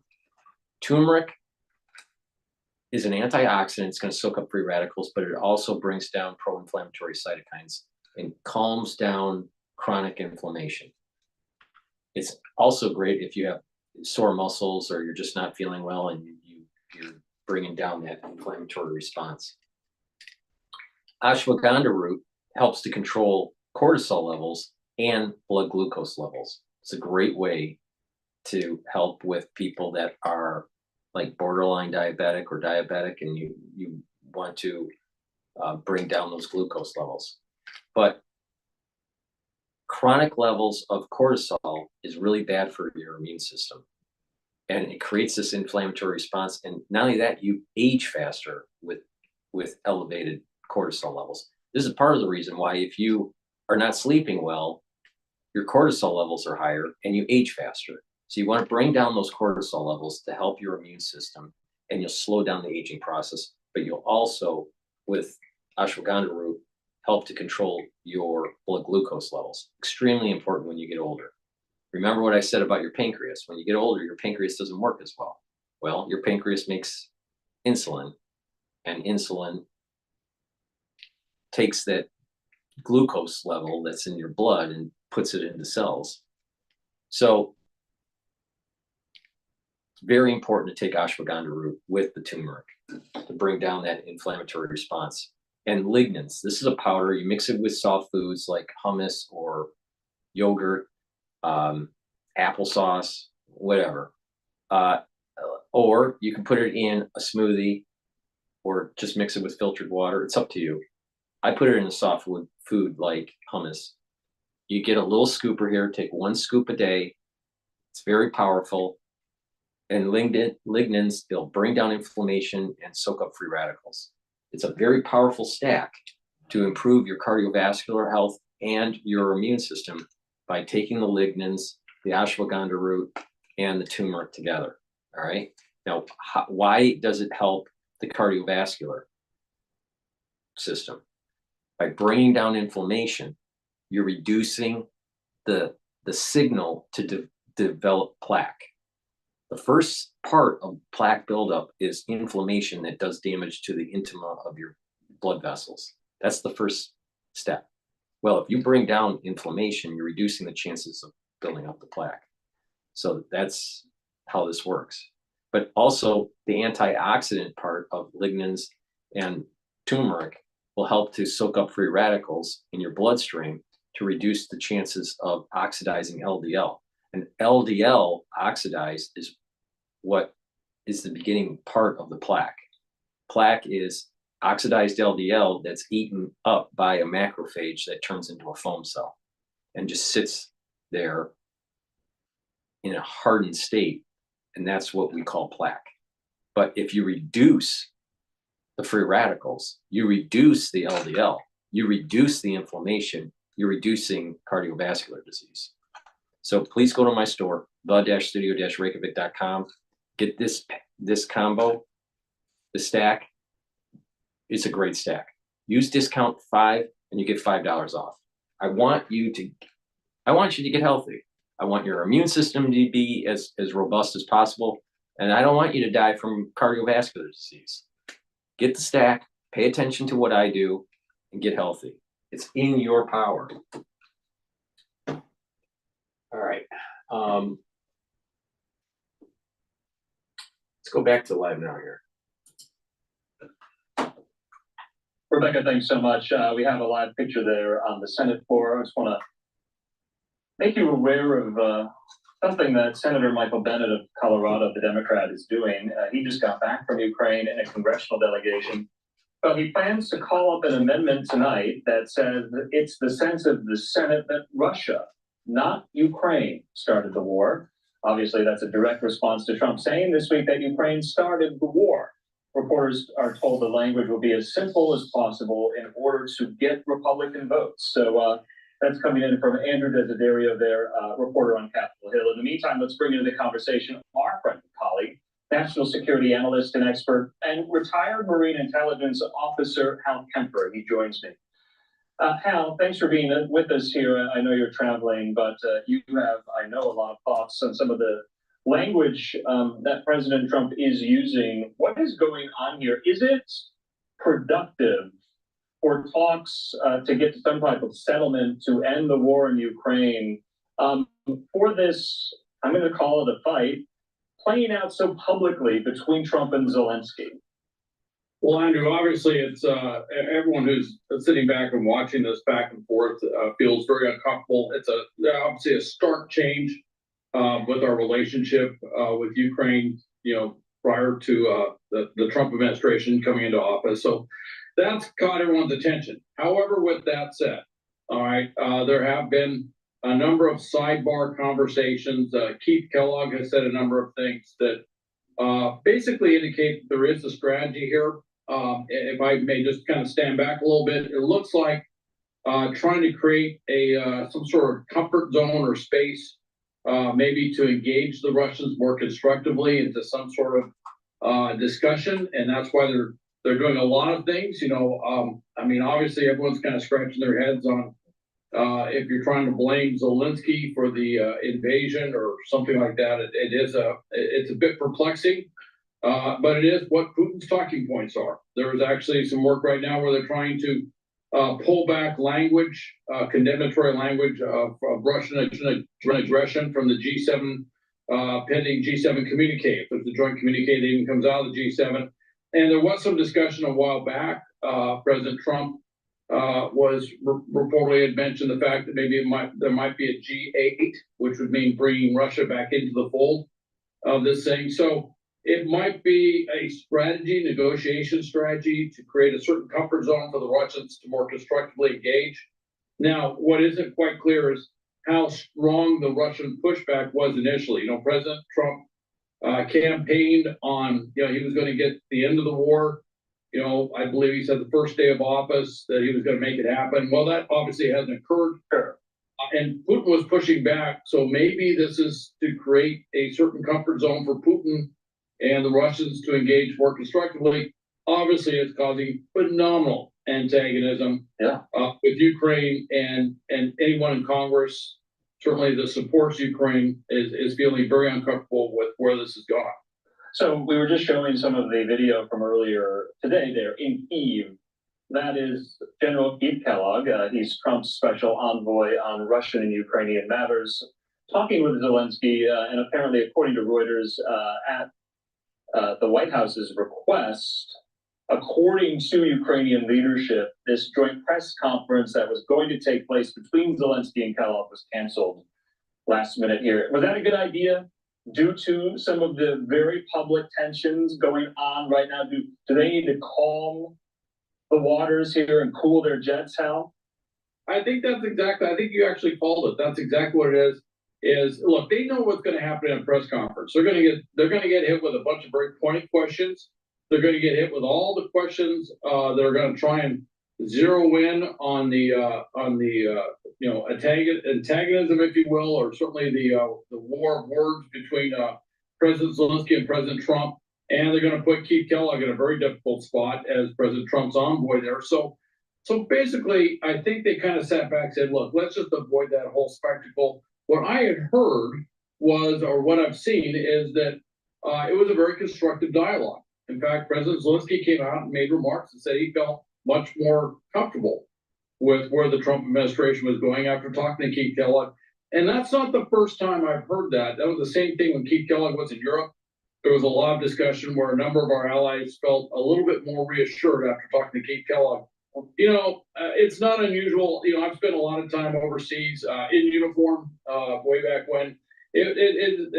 Many times you will see that there's this that's happening in, you know, the information space, if you will, that's the public domain, and then there's things going on directly with the country. And they're not completely different, but they're substantially different many times. And you find it's like they're saying, "Oh, don't do this," and it's like, well, we are actually doing this, but okay, if you want to say that publicly, that's fine. So that might be part of what we're seeing here is some of this might be negotiating in public, and some of this might be to basically maybe help the Russians feel more comfortable with engaging. It's possible. Okay, Hal, what if it's not, though? I mean, what if President Trump, you know, truly believes that Ukraine started the war and that Zelensky is a dictator? Is this a marked shift in language from candidate Trump to President Trump? I mean, did he say these things on the campaign trail? I'm getting that question a lot. You know, what was his stated position on how he was going to handle the war, other than should have never started? If I was president, it would never have started, and we're going to end it on day one. Was this a shift? And does he actually mean it? You know, I never heard him call President Zelensky a dictator. on the campaign trail, and that maybe I just didn't hear it. I don't recall him ever saying that. Obviously, on the campaign trail, he had talked about constructive engagement with Russia, and it mentioned they had a good relationship with Putin. That is not something new. That's something that we've heard before. This big shift in U.S. policy, I think a lot of people were feeling that maybe this wasn't going to happen. That maybe what he was saying on the fear was that he would turn around and basically shift the focus as siding with what the Russians want as opposed to what Ukraine wants, and that seems to be playing out in public. So your question really about whether this is real, it's tough to say what is ground truth in these matters when things are playing so publicly like this. Some of it is, I'm just gonna let you in on something. President Trump knows a lot about the entertainment industry, and he knows how to get attention, and he knows how to focus people on a question. And one thing I've seen time and time again, we were having a discussion a couple of weeks ago about the 25% tariffs with Canada and Mexico. Sure. And that lasted, I think, from it's going to be implemented to within 24 hours it's off. We've got a deal in place, and it's not going to happen. So I kind of wonder where this is all going. The facts of the matter, though, on the ground, 3 years afterwards, the facts of the matter is Ukraine is still holding ground. They're still actually doing quite well in certain categories. Yeah, they're not able to hold off all the Russians, but the Russians are only making gains at phenomenal losses, and Russia can't sustain those losses. Okay. They're having a terrible time with that. And economically, and this is what's been coming out the last few months, is the Russian economy is in far worse shape than most realize. And there's big questions as to whether there might be something akin to a Russian economic collapse in 2025 if things don't dramatically change. And President Trump, or at least members of the administration, I think President Trump himself actually referenced that Putin and Russia was in much worse shape than most realize. Yeah. Hal, I would argue as well, and bring this up, I'd be remiss. Zelensky, he's an entertainer too. Trump called him a modestly successful comedian, but he knows at least how Ukrainian showbiz works. Hal, just lastly here, National Security Advisor. Let me quickly go over a stack to help with your bone health and your cardiovascular health. Taking K2 and D3 together and doing resistance training and taking in calcium either through a supplement or drinking milk. I drink milk. Will help you to build bone density and strengthen your joints. All right. Now, it's really important, though, that you're doing the resistance training and taking the D3 and the K2 to absorb the calcium, but also it helps to allow for the depositing of this calcium in your bone matrix. So over time, you start building more bone density. This is really important, not just for males, but especially females, because once a female goes postmenopausal, you lose a lot of minerals from your bones. And over time, your bones start to become brittle. So it's really important to take calcium, take the D3 and the K2 and do some resistance training on all of your your bones. All right. So that means lots of different exercises. You also need to do stretching, balancing exercises, and do a little bit of cardio. But for bone density, doing weight training is really important. Males and females, but especially females. Another thing that's really important that people don't realize is that you need to improve your back muscles, because over time, when you get older, you start to slouch, and that affects blood flow, but also lymph flow. And the lymph goes into your lymph nodes, and you need good flow so your immune system works better and you're getting rid of toxins. But if you're hunched over, you're impeding on that proper flow. So you want to improve your posture by improving your back muscles. That's for males and females. All right. Not only that, when you improve your back posture and with improving the musculature of your back, you're also going to have a better alignment with your spine. So you're not going to have that slow crunching of the spinal column when you get older. So do some resistance training. Make sure you're building higher density bone structure. Take the D3 and the K2 together and take calcium to do that. Now, in terms of cardiovascular health, taking the D3 and the K2 is going to prevent calcium depositing around plaque that's already formed. Many plaques, you'll notice that there are calcium deposits. Well, you want to pull that out and prevent it from depositing. So take the D3 and the K2 together to do that. I have a whole protocol on how to actually reduce plaque buildup and how to shrink the plaque that's already built up. It's called the Longevity Cardiovascular Box. It has lots of different supplements in it. 2 of the supplements are D3 and K2. So take a look at that to really supercharge your cardiovascular health. Use discount 5 and you get $5 off.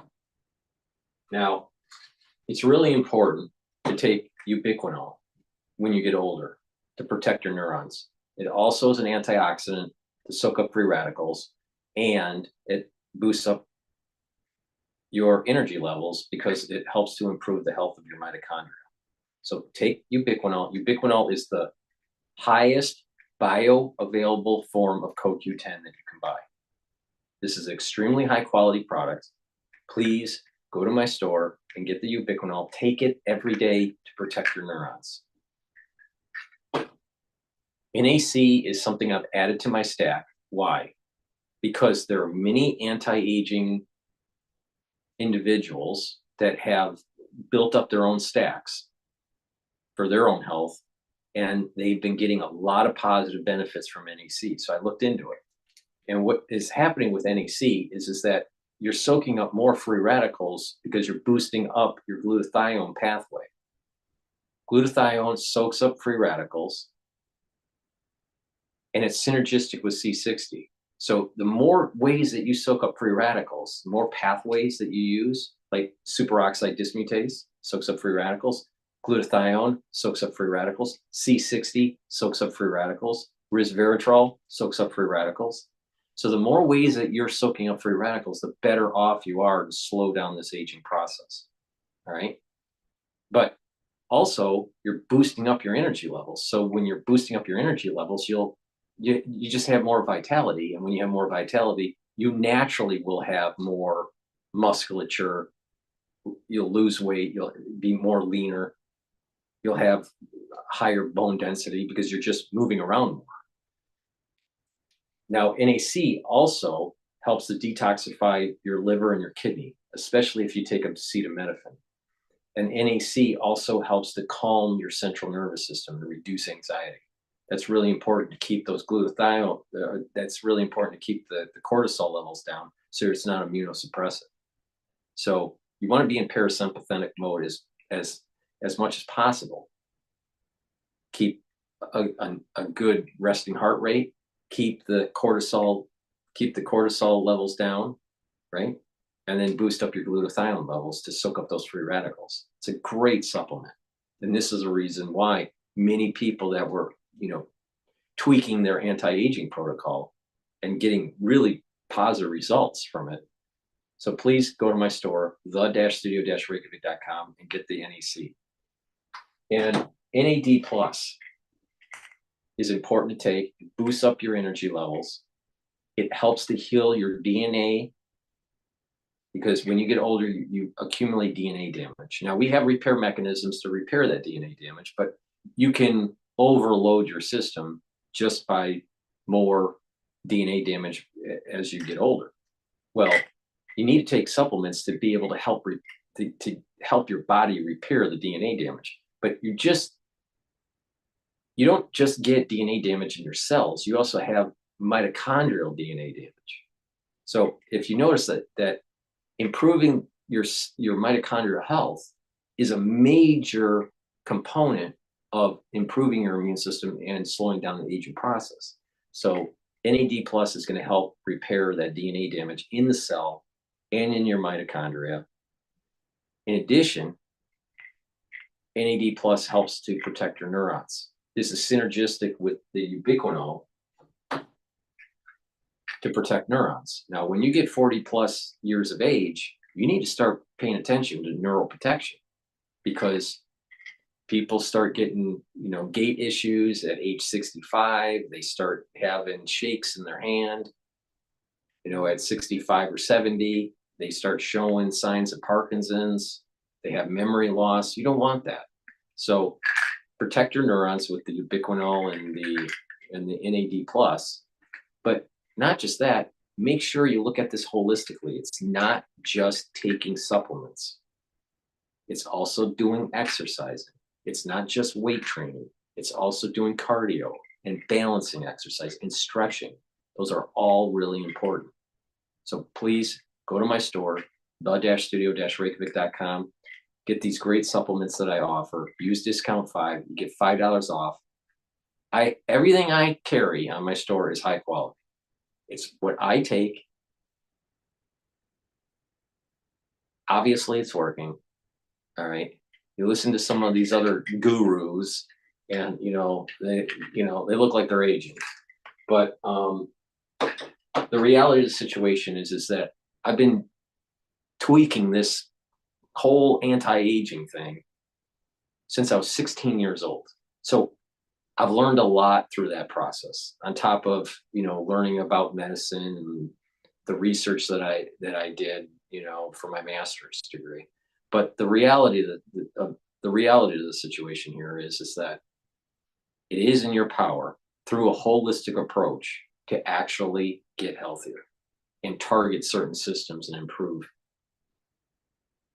cardiovascular health, improve your gut health, improve your mind, your brain health, improve your liver, improve your kidney, improve your skin, improve your endocrine system, your exocrine system, your immune system.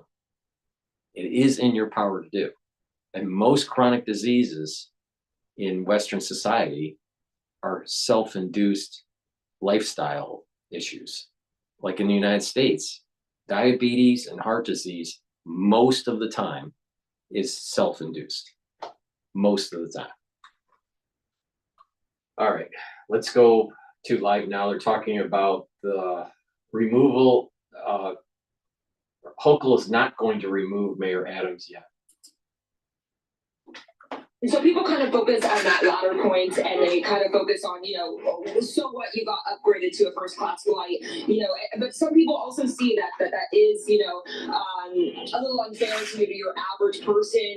But when it comes to those soliciting illegal campaign donations, that triggered public money. And so that means that taxpayer money was used, and that's what federal prosecutors were accusing Adams of, is stealing public money. Now, of course, they have moved to drop these criminal charges against Adams without prejudice, which means that these charges could be brought back again at any point. But, I think for the most part, people are aware. And, right now in city government, especially with those 4 deputy mayors having resigned, they really have the confidence of a lot of people in City Hall. And so I think seeing those people depart really shook the confidence of a lot of leaders to see what's next with Adams. Of course, he's going to have to decide what's next for those 4 roles. And that's one of the things Hochul mentioned today, is that she is going to be pressuring Adams to first go to her about any of these deputy mayors before he appoints anyone new in these roles. Yeah, of course, we're still waiting for that federal judge to sign off on the dismissal of the indictment. So there's still a lot to watch for in this story, and we'll rely, as we have been, on you, Morgan. Thanks so much for your time. Thank you. Okay, back on live there to New York City, outside the Fox News World headquarters in Midtown Manhattan. But Morgan and I did that as a pre-recorded segment, and in the interim, we have heard now from New York City Mayor Eric Adams in a statement responding to Governor Hochul today, her decision not to remove him from the office. Let's put this up here. Okay, so Adams saying this in a statement, I'm going to read it in full. That I was elected by the people of New York City as working class communities to uphold their values. And that is what our administration has done. While there is no legal basis for limiting New Yorkers' power by limiting the authority of my office, I have told the governor, as we have done in the past, and I am willing to work with her to ensure faith in our government is strong. I look forward to continuing those conversations. So, short, pithy statement there from Mayor Adams, but as always, as he has been, defiant. Nonetheless, moving forward, there you heard from Adams. In the meantime here, let's watch this a little bit from earlier in replay. Governor Hochul with that announcement.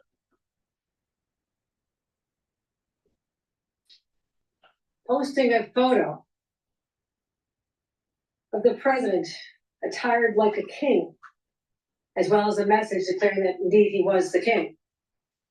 He did this when he attempted to undermine the duly elected laws of our state related to congestion pricing. I reference this again today for one reason. We fought a war 250 years ago to depose a king who tried to impose his will on a young country. We don't have a king today because it conflicts with the very genius of a democracy, where the voices and the votes of the people, not a king, not a queen, and not a governor, should prevail.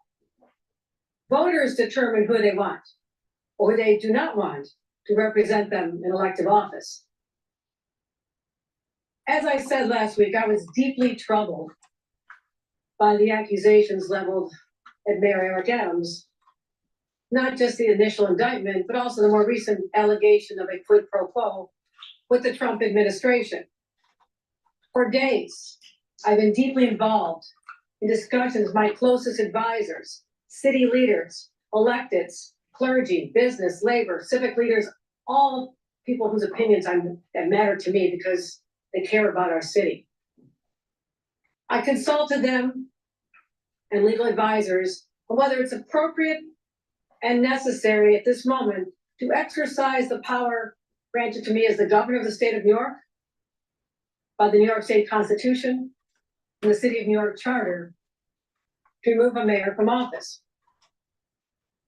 I've also heard from many voices of New Yorkers who feel outraged, who feel hurt, betrayed by what they have seen. I want those New Yorkers to know and understand those feelings as well.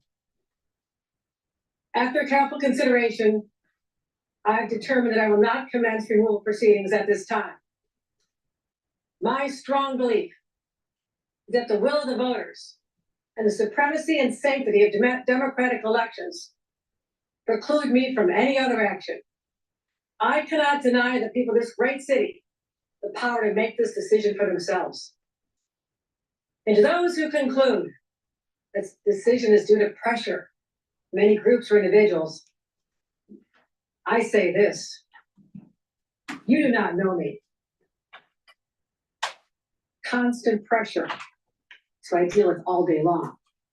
And it's absolutely no bearing on any decisions I make. I will say this: I also have concerns about disruption and chaos that such a move, such a proceeding could bring to the residents of this great city. And those who argue just go and remove them fail to appreciate there is a process involved, due process, the length of the process, and the impact that such a process would have on this city. And actually with the timing, it's not impossible that we'd have a scenario where there's multiple mayors of this city in the course of 1 year. But make no mistake, the current situation is one that I take very seriously. That's why I want to spell out my immediate objectives. Number one, to stabilize the city and restore calm. Number two, ensure that all services for our residents continue without disruption. I swear I'm living in Gotham, like a Batman comic book.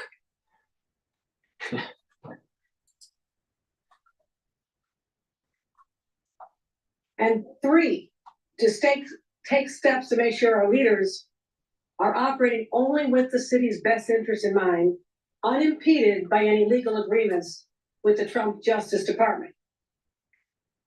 I want to be very clear. There are past examples of coordination and cooperation between the federal government, the city, the state. It's not uncommon. But there's a clear line between cooperation and coercion. Given how aggressive the Trump administration has been, including its attempt yesterday to dismantle a previously approved congestion pricing program, and how deeply disturbing the comments. But that was approved by someone that didn't have their full mental faculties, aka President Biden. And if the president can approve it, why can't another president decline it? So I don't understand the logic there.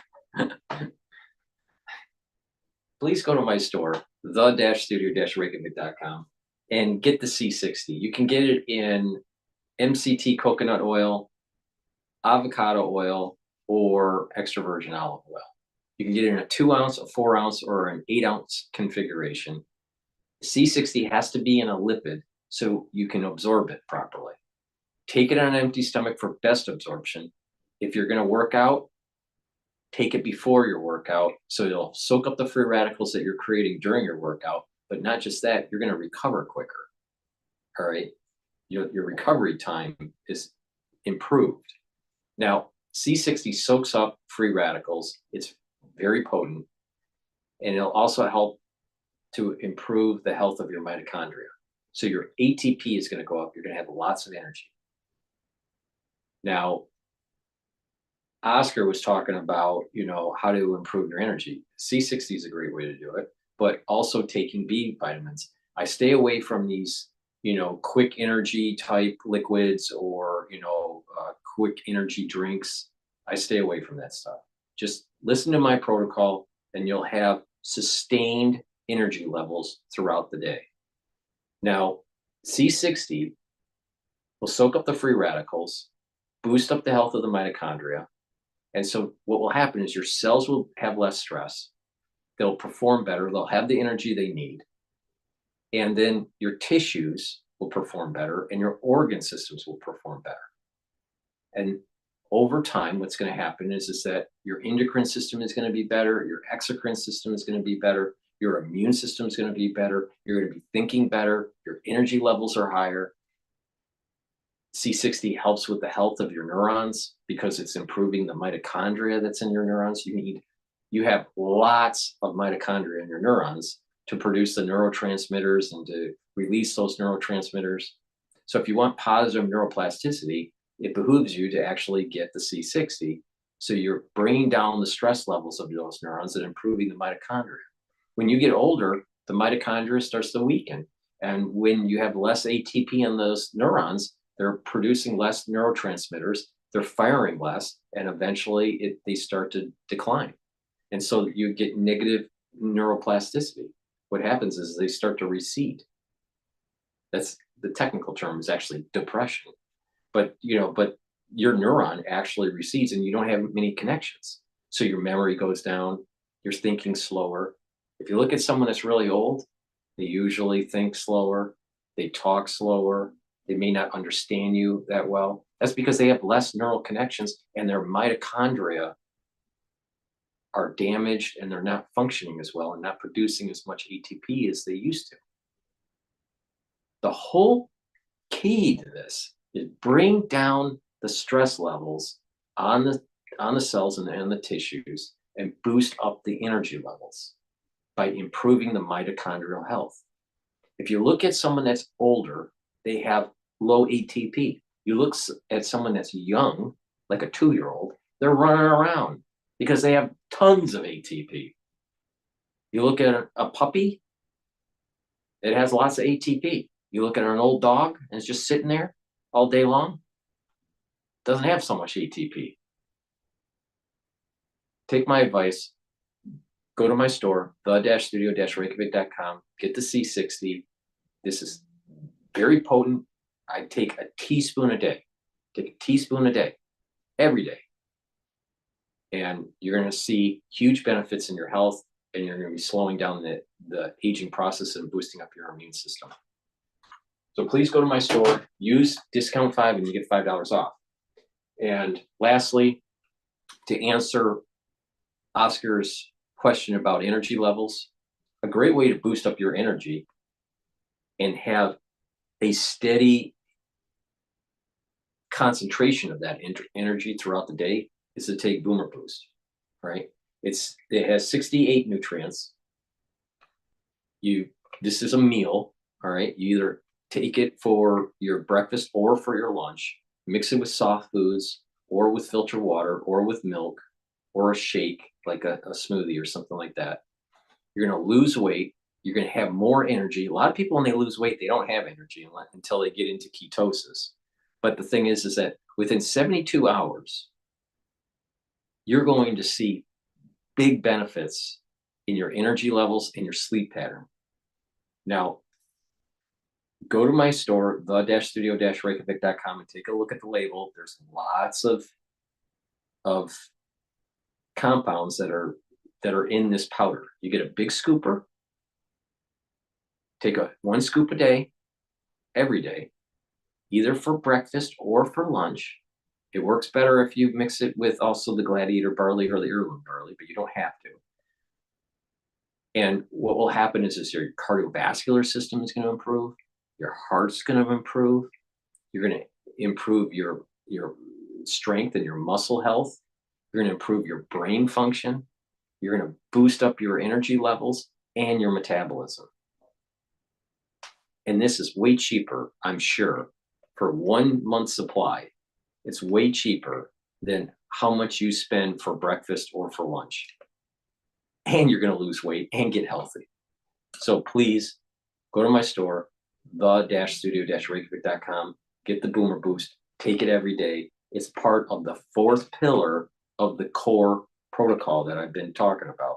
The first pillar is max 35, boost up your immune system, or max 14. C60 is the second pillar, soak up free radicals. Bring down inflammation is the third pillar with turmeric, ashwagandha, and lignans. And the 4th pillar is Boomer Boost. Boost up your metabolism and skyrocket your energy levels. So if you want to improve your health, follow my protocol.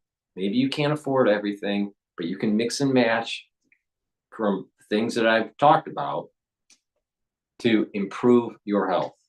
It is in your power. It's a holistic approach. It's not just supplementation. It's not just exercise. It's not just breathing exercises. It's not just meditation. It's a holistic approach. If you approach this holistically, you are going to get healthier. No doubt about it. Please go to my store, the-studio-reykjavik.com. Let's continue on with the Wicked Witch of Albany. Since borders were, we know they'll stop at nothing to try and exercise control over New York. That is the fight we had yesterday. That is the fight we have today. And that is the fight I want to take on for the next 1,430 days to move this city forward. Let's get straight. It was the Democratic Party that is sieging New York and their never-ending control of New York City. And they get all pissed off that they have a mayor that's actually aligning with a Republican. Heaven forbid. The implementation of certain guardrails that I believe are a first start in reestablishing trust for New York City residents and ensure that all decisions out of City Hall are in the clear interest of the people of this city and not at the behest of the president. I'm proposing 3 immediate actions which I believe will help protect New Yorkers. First, I'm proposing legislation to create a special Inspector General for New York City affairs within the office of the State Inspector General. The State Inspector General will be able to direct New York City Department of Investigations. And the mayor will only be able to remove the Department of Investigations Commissioner with the approval of the State Inspector General. This will protect the city's investigations from any interference. Make sure that there's no. So she's creating more bureaucracy. Honestly, she looks scared. She looks scared. There's an element of her, the way she's talking, that shows lack of confidence and that she has a fear in her Trump scares her. Now, why? I don't know, but there's fear in her. As they make their determinations, and allow the Inspector General to focus more directly on any improper activity that may arise out of New York City. We'll also give reports to us. We'll have access to information. Second, I'm proposing giving the city controller, the public advocate, and the New York City Council speaker an independent authority to clarify independent language to commence litigation against the federal government when necessary and using outside counsel. The city's law department will still have the opportunity to initiate legal actions within 7 days of any request. But the whole of city government should not be reliant on City Hall for legal cases where the people of the city may be under attack by the federal government. Third, I'm expanding funding for the Office of the Deputy State Controller General, Controller for City Oversight. Because this stepped up oversight, again, this gives us an independent line of sight into potential decisions related to the federal government. This we paid for by city receipts. You mean city taxpayers? Guess what? She sounds like she's creating a bureaucracy to stonewall Trump's administration and to try to slow down ICE in deporting the illegal immigrants. That's what she's doing. And then I guess I'm willing to bet that, and this might be the reason why she's scared, Doge looking into what's going on with these agencies and where the money's flowing. I'm willing to bet that there's a paper trail of corruption for certain items that goes all the way to New York that's tied to illegal immigrants, illegal immigration. She looks scared and she's setting up a bureaucracy to try to stonewall Trump's administration.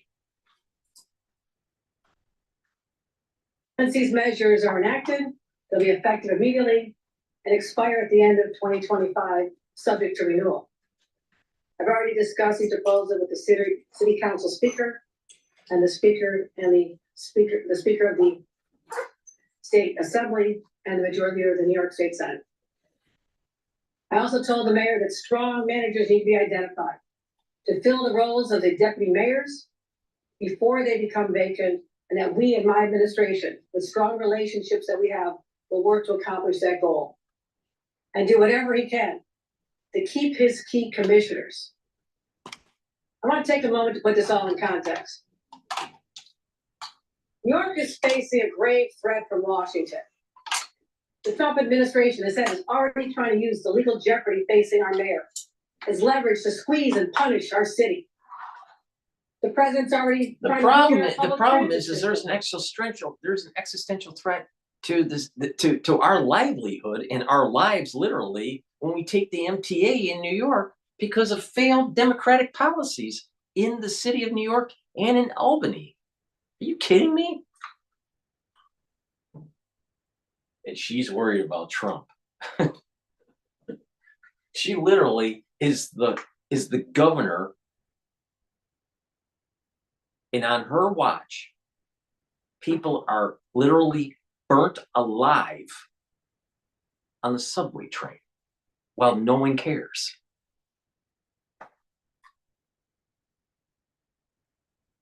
And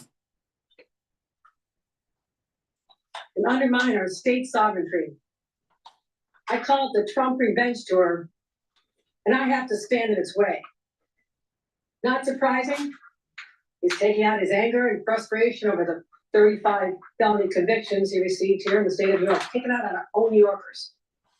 Oh, let's not pretend that the Democratic Party wasn't using lawfare to try to prevent Trump from becoming president. But last night, we talked about how Trump and Elon may actually be helpers of the Messianic era, based on Torah scholars. I would love to know what that rabbi would have thought of Hochul. Maybe she is the Antichrist. Will be the vanguard against harm to our state and our people, and nothing will stand in our way.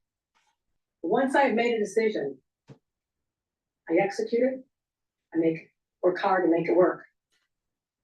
My decisions today do not come lightly, but the path forward for me is clear. I will retain the powers conferred upon me by the New York State Constitution, the city charter, but it's my sincere hope that these dark days will pass, elections will occur, and the people. Wait a minute, we had lawfare going on with Trump that probably will be overturned in appeals court because of the way they did the, you know, the way they did the instructions to the jury about porn star payments that were considered legal expenses for a tune of what, $130,000, $160,000? You gotta be kidding me. That's the shit that is happening on a daily basis in Gotham. New York will decide who they trust to govern this extraordinary city. And we can remain laser focused and united against the storm clouds that are swirling 226 miles away in our nation's capital. My eyes are on the city, the state, and on Washington. And I'm ready and prepared to take on any fight against any threats to the well-being of our residents. Oh, so this is really a fight against getting rid of the illegal aliens. This is a fight where she's going to try to stonewall ICE. So the implicit understanding of her comments would be she's supporting these gangs that are running rampant in Gotham. But the bigger question is, why does she look scared? She's talking like she's scared. Now, remember what the rabbi said last night when I played his video. And it's like, there are certain people that have a special ability to get stuff done, all right? And there's a blessing that happens. You know, and Elon and Trump have that blessing. But they also create a fear with the people that they're fighting. She has a fear in her right now. Just like what the rabbi said.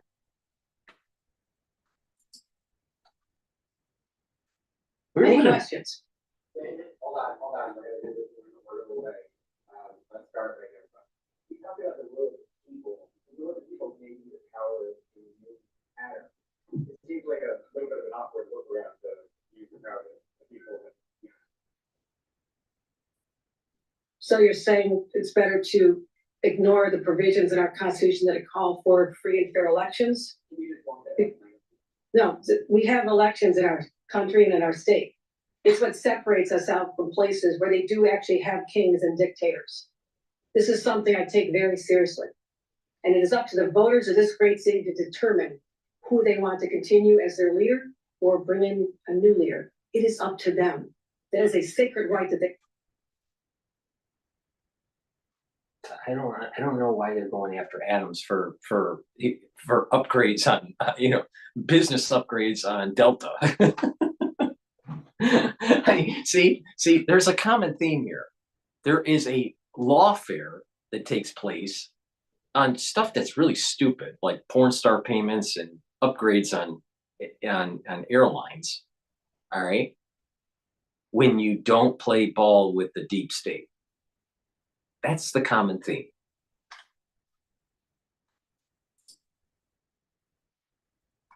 And I will not deny them that. And you sound like you've spoken to the mayor. Are you confident he'll choose experience with professionals as opposed to sort of combative or like one of those like have nothing to do with healthcare crisis? You're confident in what you say. How do you feel about these proposed changes? You can ask him how he feels about these proposed changes, but I explained that this is an opportunity to install safeguards that we need to have in place to give people confidence that there's only one factor in every decision that's made, and that's what's best for the people of the city. And he has to earn that. And there's an opportunity to do that. I also have a strong team here.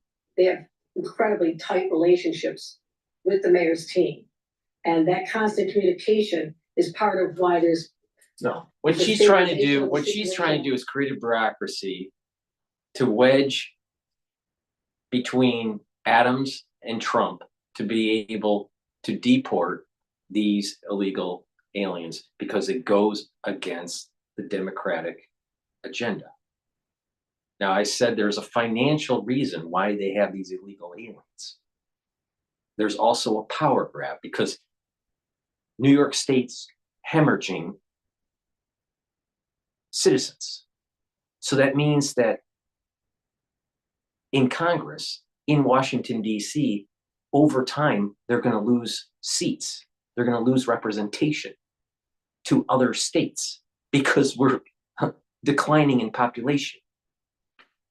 Because, you know, when it's a blue state, everyone wants to get out of it because it's overtaxed. You know, it's run by a bunch of woke people. All, and why that's what we're shooting for right now. So he's offered to work with us if we have recommendations on people, et cetera. But I want to make sure that the commissioners stay as well. It's early. No, what they're trying to do is pressure. The way I take this is they're trying to pressure Adams to give up, which I don't think he will, and to align himself so he survives politically closer to the Democratic Party instead of Trump when it comes to this whole forced deportation stuff. This is, I cannot believe we are living in these times. Literally, we will sit back, you know, hopefully with, you know, there's no nuclear explosion in the interim, but, you know, we're going to look back 10 years from now and we're going to go, the best years of our life were actually those last 4 years of Trump's era.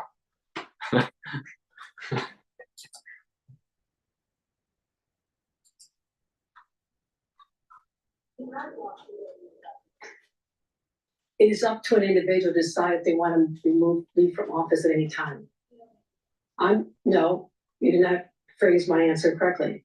It is not up to me to tell them to leave. It is up to an individual if they want to resign the office to which they've been elected.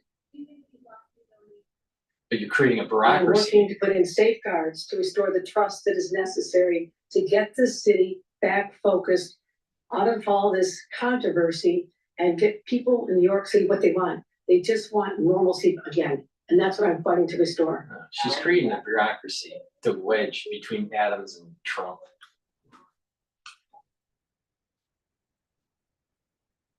I use the phrase at this time. She used the phrase at this time. She's not going to, she's using at the phrase. I'm using at this time. I'm not going to force him out because she knows that her political career will go up in smoke when that happens. But just remember, she was the lieutenant governor for Cuomo. And Cuomo is trying to reboot his political career to be the next mayor of New York. And I'm sure that's going to go real well. Hopefully, we don't have another pandemic.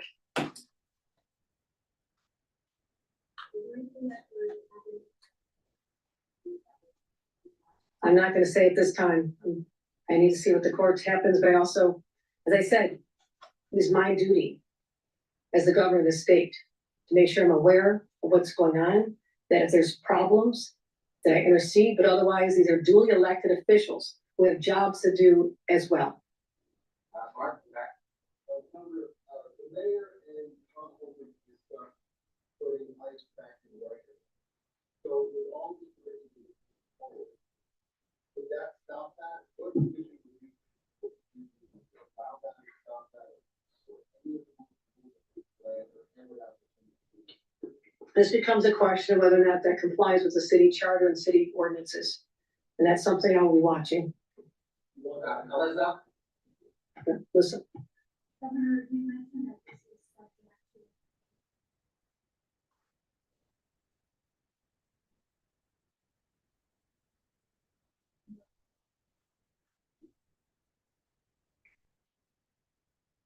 All right, you've been listening there to New York Governor Kathy Hochul explaining some of the reasoning behind why she is not asking New York City Mayor Eric Adams to step down from the office. Remember, she, as governor of the state of New York, has that power, but she has said that she wants to see legislative reforms in Albany. She wants to see more oversight from the state level over City Hall there in the Big Apple. Well, I'm Andrew Pratt. Thanks so And much for being with us. create a bureaucracy that will slow down the Trump administration. Because the way Trump is working is he's saying Albany is not going to play ball with Washington, D.C., especially with the executive branch. Okay. It doesn't matter because all of the population is New York City. So as long as he has a mayor that's willing to play ball, he can get ICE to do their operations. It's that simple. All right. We've already hit the 10 o'clock mark here. Please help support my work. Go to my store, get the products. You can also donate on my website, the-studio-reykjavik.com. You can donate through Stripe, PayPal, or buy me a coffee, or be a paid member to my Patreon channel. It is through people helping, purchasing the products, donating, sharing the links, asking their social media to follow me, because every time I do a live stream, every time I do a post on my large channel, YouTube bleeds me, and eventually I will just evaporate. And when I evaporate, who's going to save you from H5N1? A celebrity doc, like the wizard, Dr. Wizard of Oz, or Dr. Drew. You really think they're going to save you? I doubt it. So please help support my work, or I just evaporate. Thank you for listening. For the ones on X Spaces and for the ones that have been watching the live stream on YouTube, I greatly appreciate it, especially the ones that ask the questions in the chat box. We'll do another transmission tomorrow. Everyone have a good night. Oh, Don is requesting. All right. Let me give Don a little bit of airtime here before we shut down.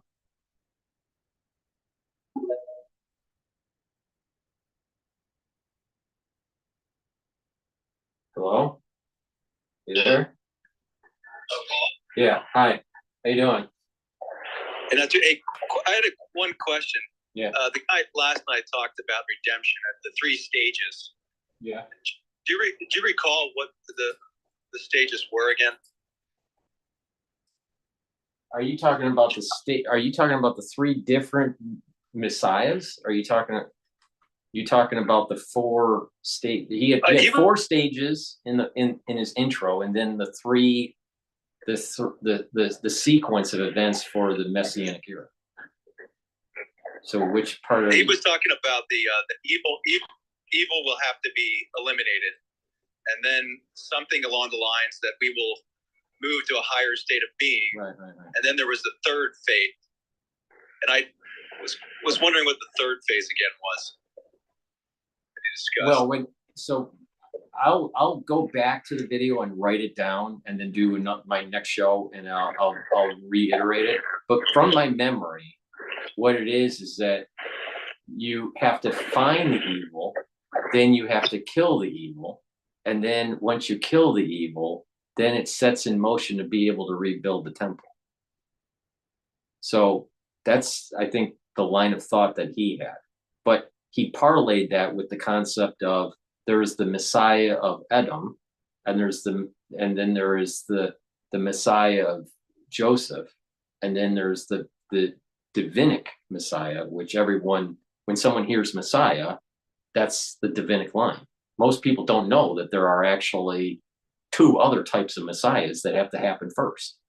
They're like helpers. They're not the Messiah, they're a Messiah. So my recollection to his steps were that you had to find the evil, kill the evil, that sets in motion to rebooting the machine, as I call it. But I'll go back to the video, and I'll take notes again. And there were, in his intro, there was actually 4 steps. if I remember right, when he was reading from his notes. And then he transitioned into this concept of there are different there's a sequence of messiahs that happen. Yeah, the other thing I find interesting to get rid of the evil, to eliminate the evil, that seems like it has to happen through either the judicial system or it would be through the military. And the questioning whether or not part of that evil is what we're seeing with perhaps the military being used to go after the cartels. Yeah. Because there was an interview with Bukele in El Salvador, and he was mentioning about Satanism within these cartel gangs, and they were sacrificing kids. It's just pure evil. Right, and even on the MTA, there's this gang that is of youth that are female, that are like almost like they're possessed, and they're literally dancing around after they steal items or stab people on the train or whatever. So there is a demonic thing that's happening. So, but the way he described it is that during that period of time of the Messiah of Edom, which he is saying is Elon and Trump, they expose the evil. Then there's a new group that comes in that is Messiah of Joseph. That's also two people that galvanize to kill. And then that sets in motion the Divinic Messiah. Now, the question is one of, it could be that on that third stage where there is the Divinic line, David was a Messiah of Joseph that turned into a Messiah of David, because it was in the rabbi's commentary, he was saying that it was Saul and David overcame Saul and he became the Messiah. All right, and caused the messianic line. But because David killed so many people, it was his son Solomon that actually allowed for the temple to be rebuilt, because you can't have all this spilt blood. So to get back to your point, it seems to me that there's going to be a major battle that goes beyond what Trump and Elon's doing. Because I'll rewind the rabbi's commentary, but it seemed as though Trump and Elon are really to expose it, maybe do some legal reorganization, but the battle where there's a lot of death, that's the killing of Esau, I don't think that is through the Messiah of Edom. I thought that was the Messiah. That's the Messiah through Joseph. The two Messiahs that are tied to the Messiah of Joseph. Now, it's possible that one of those Messiahs of Joseph ends up being part of the Divinic lineage that ends up being the Messiah of David. Or it could be just a new Messiah that comes out that is what we consider the Messiah, that's totally not part of the Messiah of Joseph. I know that sounds kind of complex, with people that don't realize that there are actually multiple Messiahs going on here. They're like helpers. But my memory serves me that the rabbi had there was 4 stages before he started talking about the Messiahs. Yeah, that was my thought too, is to have how the type of people that would say enact the justice or the righteous retribution, so to speak, in a whatever manner they. And the thing is that it's not necessary. There can be actually there's nothing that's saying that the Messiah of Edom is not alive at the same time as the Messiah Joseph. The Messiah Joseph may be alive right now, sitting in the wings, waiting to be activated, while the Messiah of Edom is already activated and they're doing their thing. It could be it's almost a parallel kind of thing that's happening. It's like Messiah Joseph could uncloak, and it might actually be next week or next year. So it could still play out within the 4 years of the Trump administration, like you're saying, that certain things could happen with the military and with the judicial branch and all this stuff that hunts down and kills the evil. All right. But it's fascinating. I thought what the rabbi said was fascinating. Maybe we should replay it and do another show and just replay it, because sometimes when you listen to something 2 or 3 times, you get more out of it. Because I'm interested in someone like Bukali, who's essentially saying it was one of the most dangerous countries, and what he's had to do in order to basically clean house. Obviously, like I said, it seems to be the people that are the puppeteers to say would have been orchestrating the corruption within our government over for a long period of time, that it's so entrenched that as it starts to move towards the top of the food chain, that group becomes very difficult to tackle in the normal through the normal channels. Let me ask you a question. You give me your best guess. All right. There is this New Testament concept of the false Messiah. All right. And with this new knowledge from the rabbi, what he was saying about the different messiahs, right, that are of a lesser degree compared to the Messiah of the Davidic lineage, do you think that people within Christianity will view the messiahs of Joseph or the messiahs of Edom as the false Messiah? They'll misinterpret it. I think that I'm not. I'd have to talk more within the evangelical Christian groups as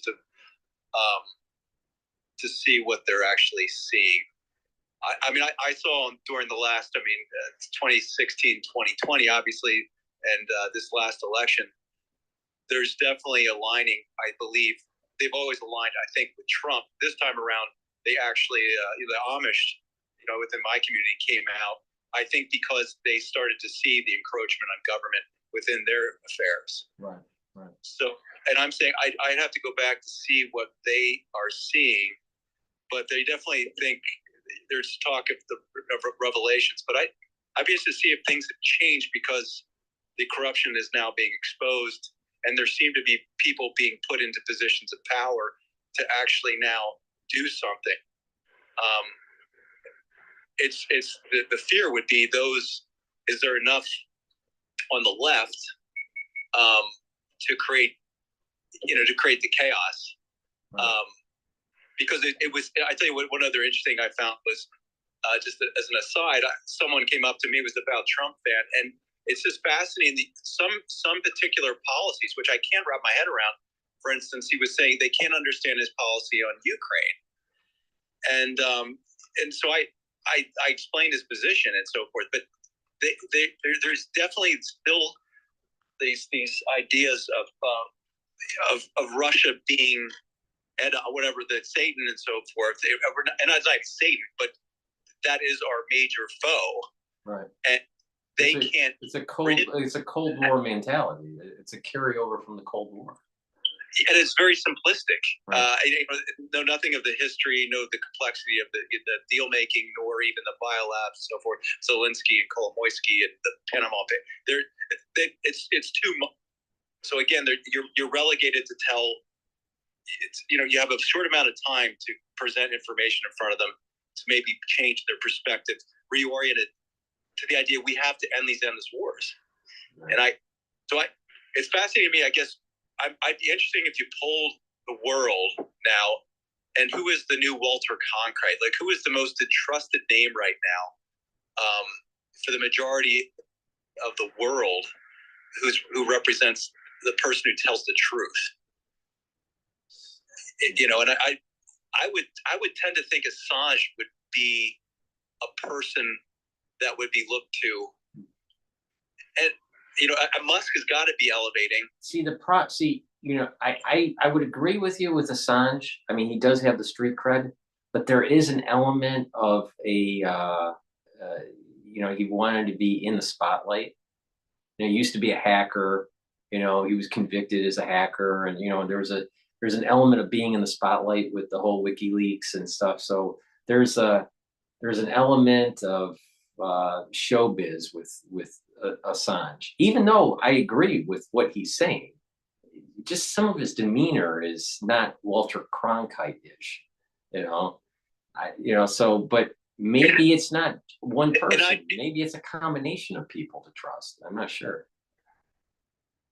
And I only say that is because I think from the Christian standpoint, I definitely see this Christian, I would call it the Christ consciousness. I definitely see that emerging, like amongst, say, my circles and so forth. It's coming into the conversation more and more, getting back to the sort of the Christ and his teachings. And Don, I'll tell you, it's going to get even more when they do the red heifer sacrifice. And I mean, right now, supposedly there are 3 that are kosher to slaughter. The problem that they're having is that they can't do it wrong when they slaughter. It has to be 100% perfect when they slaughter the animal. And it's a young person that's doing it because they're not. My understanding is just that the reason why they haven't slaughtered is because they can't get the guy to check it right. They can't get it to slaughter it right. The guy that's holy enough to do this can't slaughter it correctly.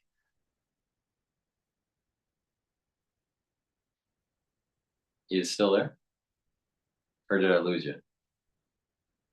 You still there? Hey, Don, you still there? You got the speaker. I just can't hear you. Hello? Yeah, I think I lost Don. Well, you know, unfortunately, that was a good conversation, but I lost him. Don, I can't hear you. But the point that I was making when Don left was that. How about now? Yeah, I can hear you now. Yeah. Yeah. Yeah, I was at my last point. It's fascinating to me. I kind of been seeing this catharsis going on. Like a lot of people, it's almost as if as this corruption gets exposed, it's even people within their own personal dealings have to look inside to see the type. What you have done. It's almost like self-reflection going on.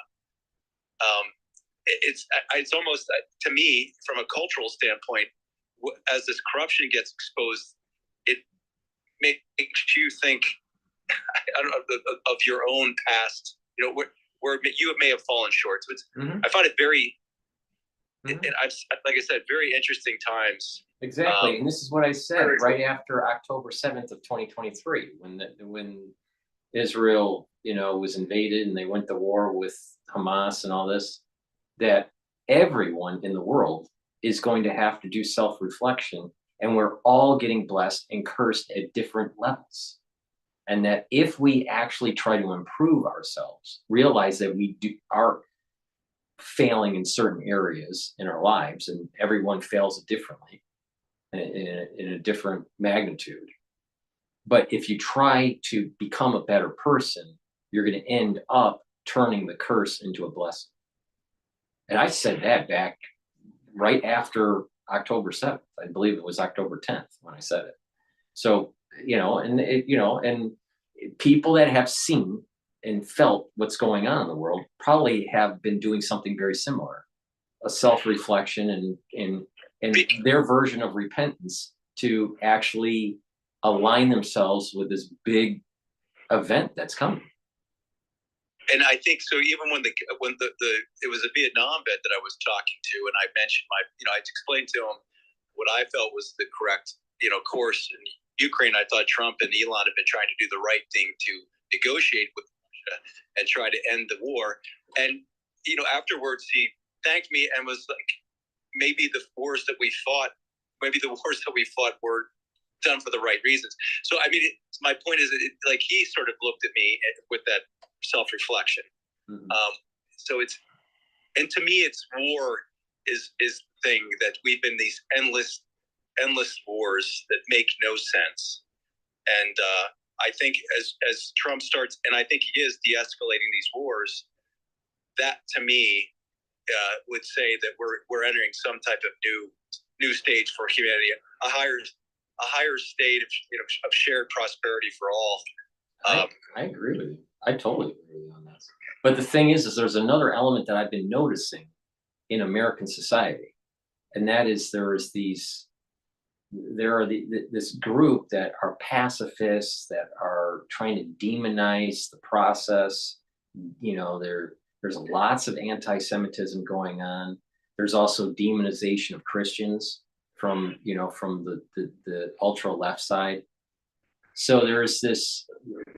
That's why I think that a part of American society is attached to the negative soul root of Esau, and they're going to go down in flames with it, you know, unless they decide to switch sides,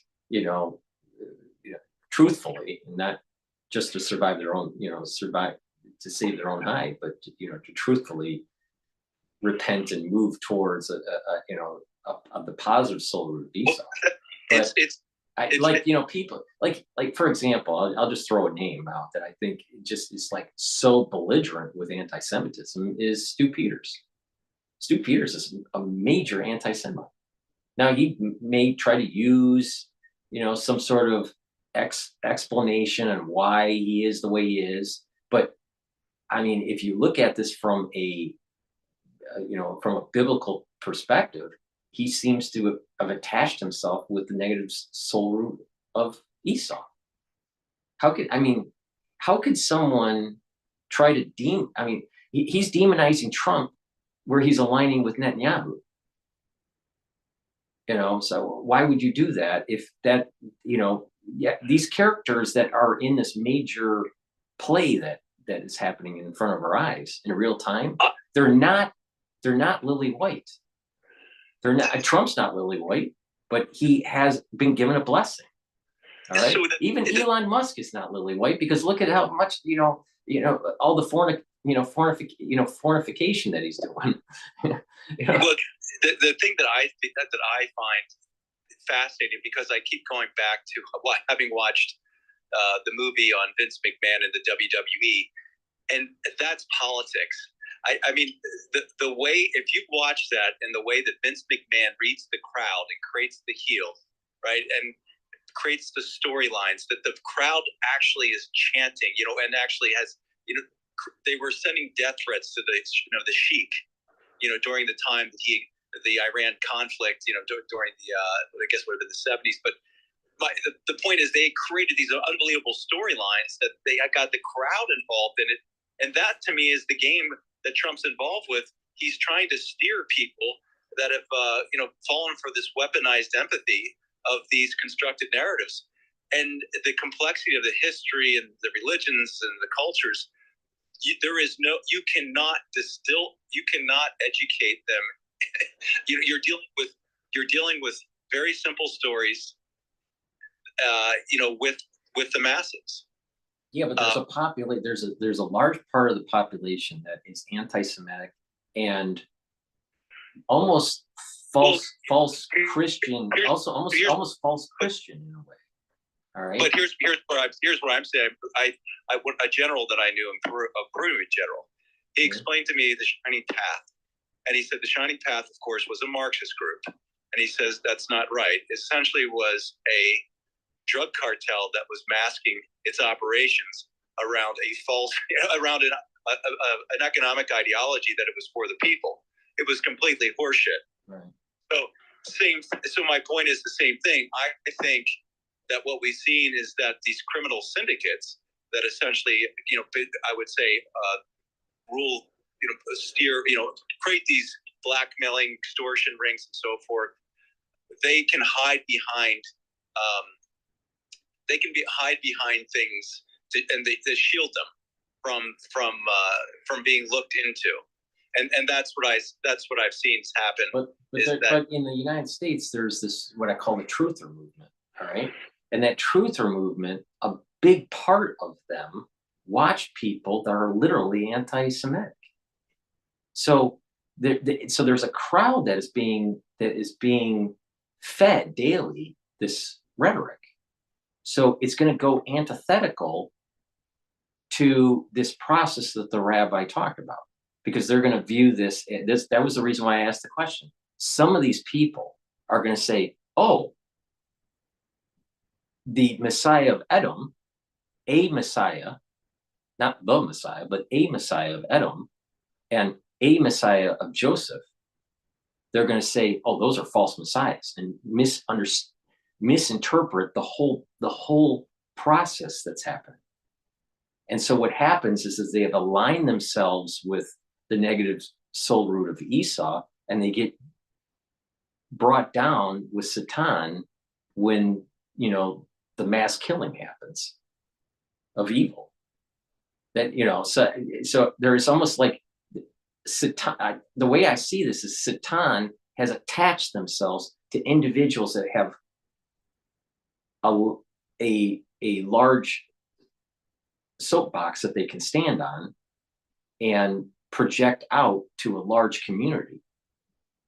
And many of the people that are listening to those individuals, they're getting wrapped up into this pacifism. Oh, it's not our war.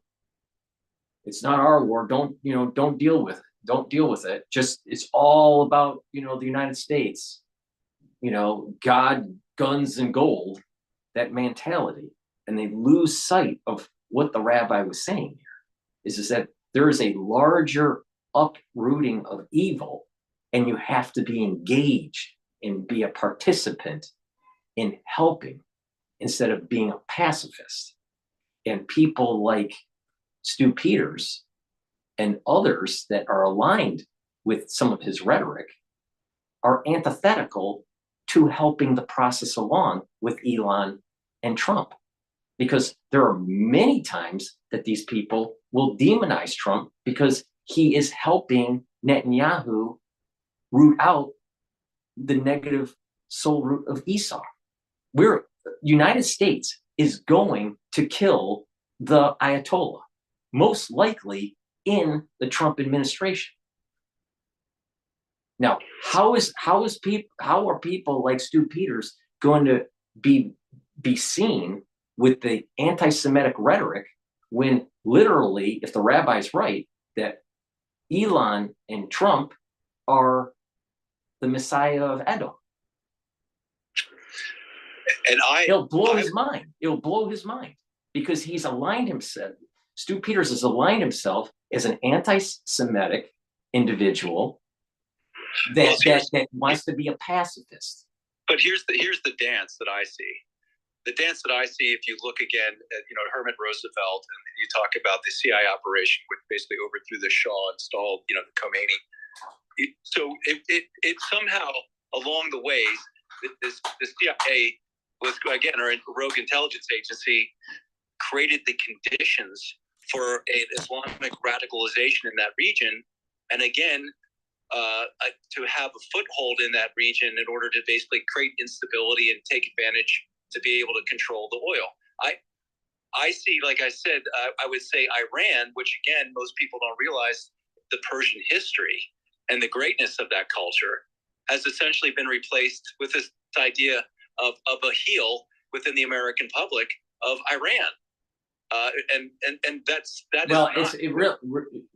To get to more detail of this, it's not really going after Iran, it's going after the Ayatollah. That's the issue. Here's the dance. The Iranian people are actually good people that want democracy. They want to return to, I would say, back to this Persian, westernized culture, and its return to greatness. Yeah. So the dance is who is it that helped install the Ayatollah?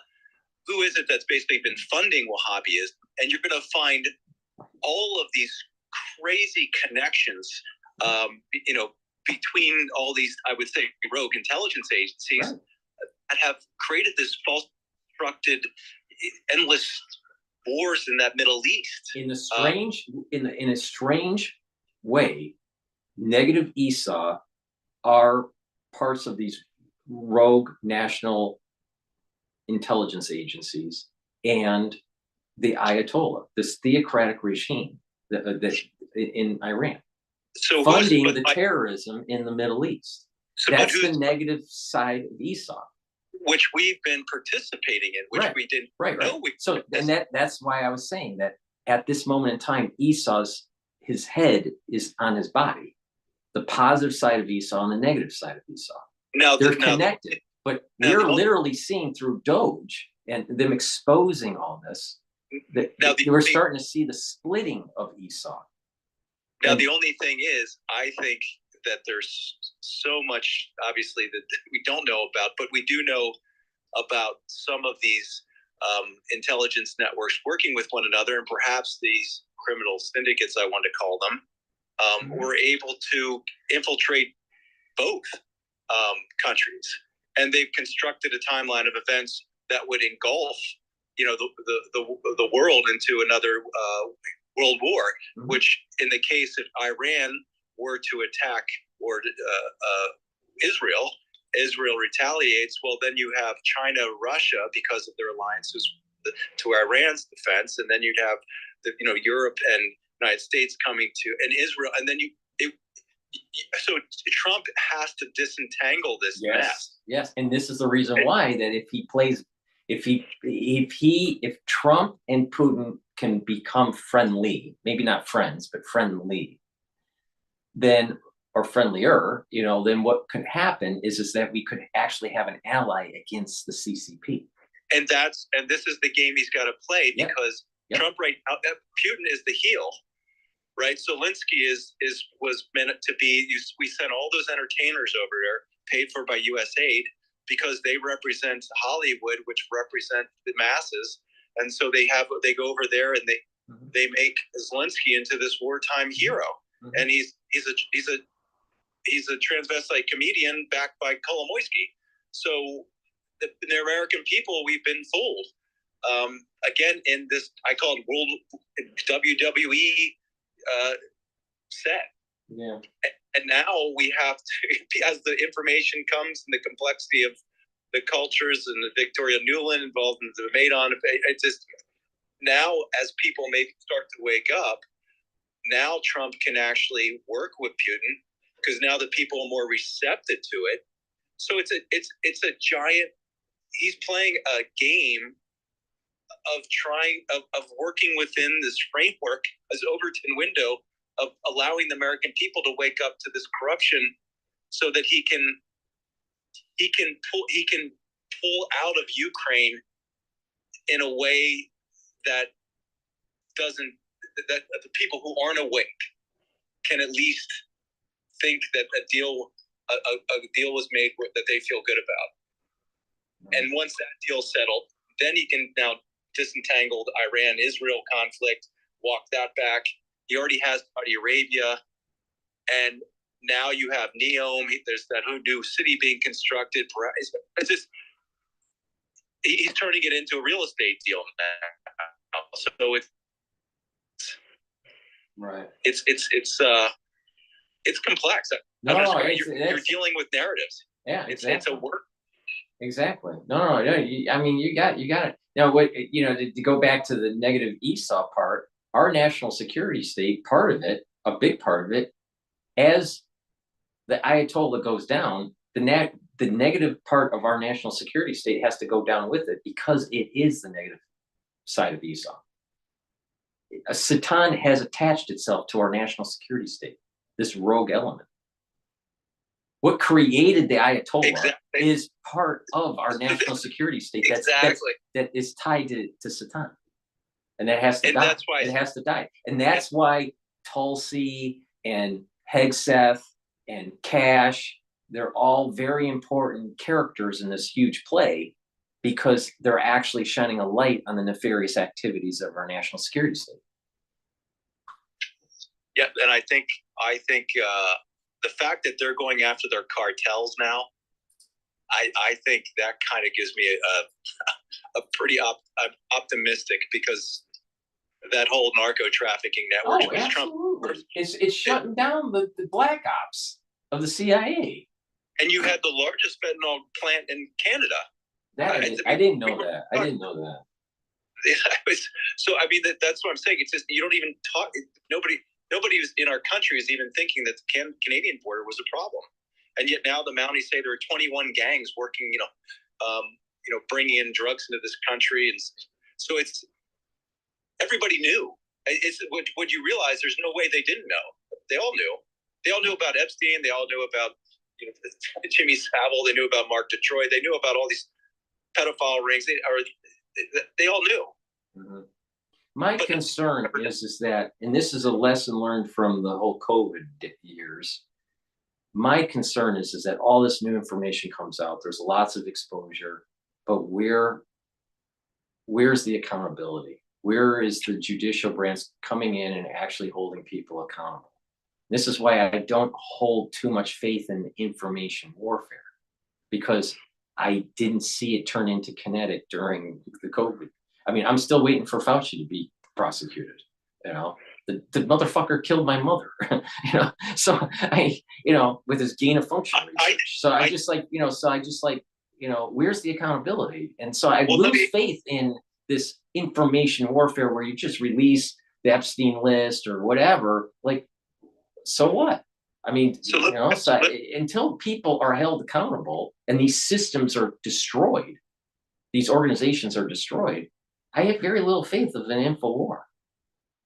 So this is where I see it'd be interesting in your medical, among your medical experience. I'm just among the personnel, what they think about Fauci at this point in time, because I think I'd be interested to see what the general public at this point in time is still thinking of the pandemic. I think there's two main groups. You have the group that has the dogma, where they believe that they're still in their mind because of their training, that what is published must be true, that there's no nefarious things going on with published research, and that they're in this mindset that the more inoculations you give someone, the better off their immune system is going to be. They literally they have this really strong dogma that they can't get rid of. Then you have another group that actually has woken up and said, well, wait a minute here. If you actually look at this objectively, there are people that are being harmed, and there's not enough understanding of why this is happening, but yet we keep on moving forward with more inoculations. So let's stop and figure out what the hell is going on. So I think those are the two main groups. All right. Now, unfortunately, the profession is very it's kind of military-esque in a way during the training to be a physician. You have to follow protocols. That there's a certain set of exams at a certain date, and you have to put X amount of hours of training in, blah blah blah. It's very regimental. All right, so it's not exactly like being in the military, but it's sort of like being in the military. And so by the time you get your licensing, you've already been formed to believe the dogma, because that's how you got the license. They don't give the license if you don't believe the dogma. I think my confusion still is when you, again, talking to the doctors and so forth, it'd be interesting to see in the hospitals, you pull people aside, what do they truly believe, and poll people and see what the percentage is. I think the one thing where you're talking about Fauci, I think not only if you look at those percentages, they're probably still about 50-50, or might even be less, who still think there was something nefarious or think that there's something wrong. I would agree with you that about 50. I would say that it's close to 50% of healthcare workers that would say that there were nefarious things going on with COVID and the inoculations. So that's only 50%. And then if among the 50 who thought there was nefarious, I don't think they have any idea about the bioweapons programs, right? I don't think they've looked at some Dr. Martin, who was looking at the patents and so forth back to the anthrax in 2008. So I think that's less than 25%. Let maybe 10%, maybe 10 to 20%, maybe. The thing is that, Martin's not on their radar. This just totally, people like Martin are just not on their radar with these for these physicians. And part of it is that they're too busy. Another part of it is that, COVID's kind of like the COVID war has ended. So anyone that keeps on resurrecting the COVID war is kind of like looking at this from a historical point of view. All right? So I was going back to Nuremberg trials. I mean, did we learn, if we go back and when we think that there was justice that we had,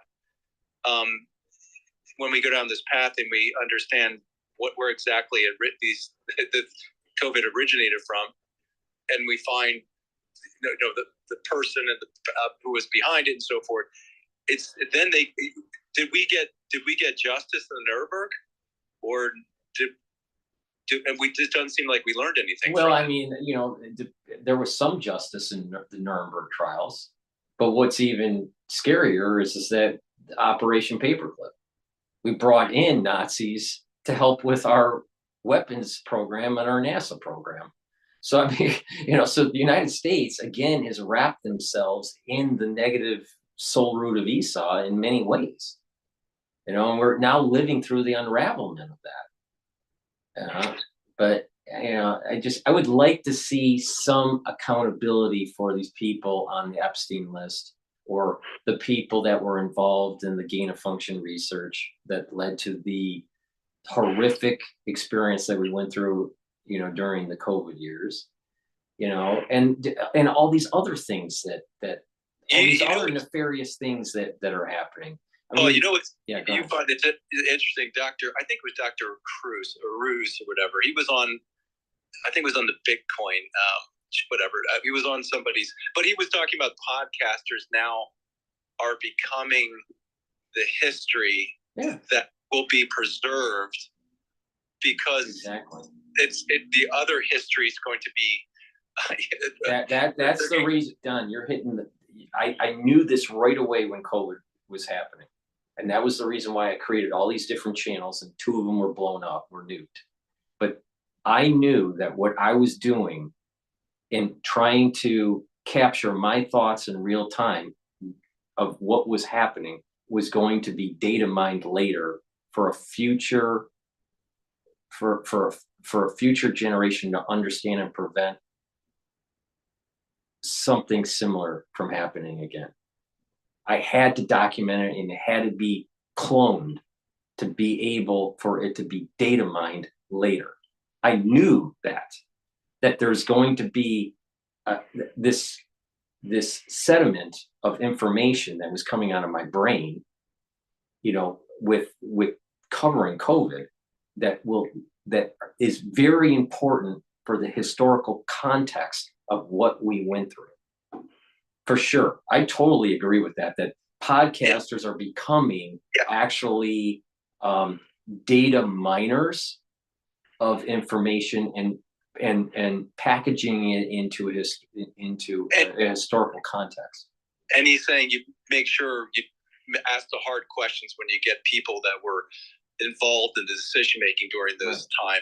Right. That you're holding them accountable during these podcasts and asking them really not backing off until you get an answer. And the other thing I thought you might find interesting, I think, is one of his solutions was to take marketing out of the medical industry. Oh, for sure, because it's through the marketing with big pharma on how they push their products. They're actually training the patient to go in to see the physician to tell the physician what disease they have so they can get a medication. And then there's a little bit of a payback to the doctor. Now, back in the day when my father was in pharmaceutical sales, all right, he retired from AstraZeneca, but and he started pharmaceutical sales in the late 70s. So I saw as a kid the transition of the M&A that was going on in big pharma, with small pharmaceutical companies being wrapped up into conglomerates like J&J. And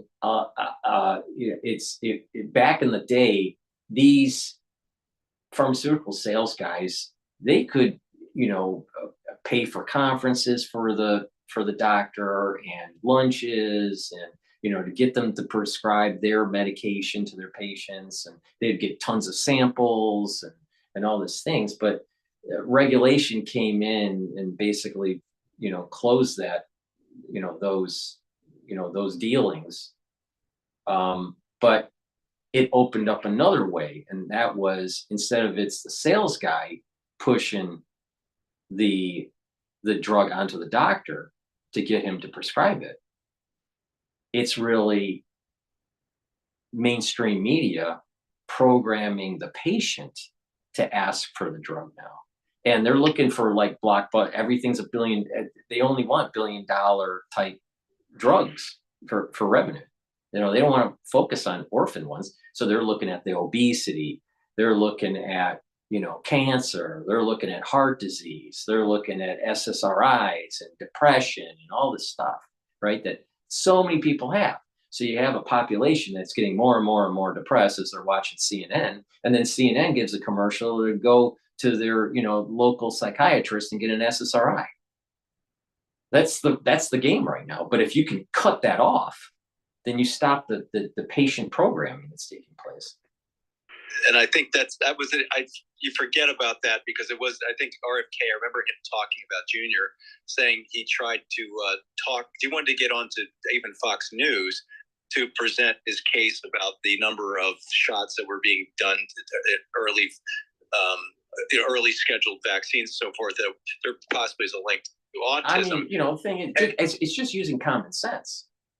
Look at people that were baby boomers and Gen X. How many people had autism? And just do a simple regression. How many inoculations when they were in their pediatric years did they receive? And then compare it to the number of incidences of vaccine injury or autism, however you want to measure it, to the number of inoculations that someone gets that is Gen Y or millennial or whatever. And you'll notice in that regression that there seems to be a correlation. Can't prove causation with just that analysis, but there is a correlation between the number of inoculations in the pediatric years and autism. And so further research shows that these people have a pruning issue when the brain is going through its pruning process during adolescence. And so we have a plethora of people that have ADHD now. We have a plethora of people that can't learn. Now, some of it's environmental, but there is something going on with this over scheduling during the pediatric years. Now, I'm not saying that all inoculations are bad, but the thing is there's definitely a problem with the schedule. But big pharma needs it. Big pharma makes money on it, and they don't have the liability, so they don't care. And that's what Roger Ailes said. He said that I can't put you on, but I would love to because his kid had. He said his kid was autistic, but he says it's just our sales are dependent upon the pharmaceutical. Well, the thing is that there's a lot of Orthodox communities that have children, right? They don't do those schedulings like in secular society. Guess what? Guess what? They have low autism. They don't have autism. The Amish don't have autism. Right, and so and going back to the idea is that you realize CNN, Fox News, their major sponsors are pharmaceuticals. So you take, and the debate was going whether it was libertarian. The idea is you can't get involved in the market, and he was making the case in this particular one. He think you have to get the marketing out of pharmaceuticals. I think getting marketing out of the pharmaceuticals is a major step forward, but there also needs to be a major pushback of society on the professional healthcare workers promoting mandatory scheduling to get into schools. See, where they get where they get the parents is they say, you can't send your kid to public school or even private school unless they have a certain scheduling of vaccines. That's how they get them. And so many people would say, okay, I'm just going to do a homeschool. And there's some parents have the wherewithal to do that, and they're successful. Some parents don't have the wherewithal and they're not successful. But the thing is that we have a society that forces the parents' hand, where they have to follow, quote, the professional, not recommendation, but mandate. There's a mandate with these, unless you can prove because of some sort of medical condition, blah, blah, blah. But most people don't really have a medical condition that would be able to override the mandate. So what happens is that parents try to do the right thing for their kids. They want them to be healthy. Most parents don't want children to be sick, and they just believe what the medical establishment says.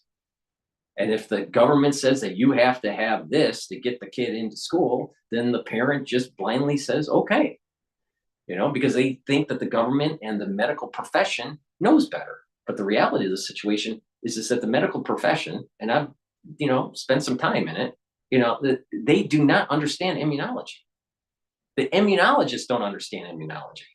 We're at its infancy stage. Now, we probably know more about immunology than we know about psychiatry. And that just is another big problem, because they're over medicating people in the psychiatric discipline with very blunt instruments. They don't know what they're doing. And we're going to look back 50 years from now, we're going to say psychiatrists were idiots. And we're going to be looking back 50 years from now and saying immunologists were idiots.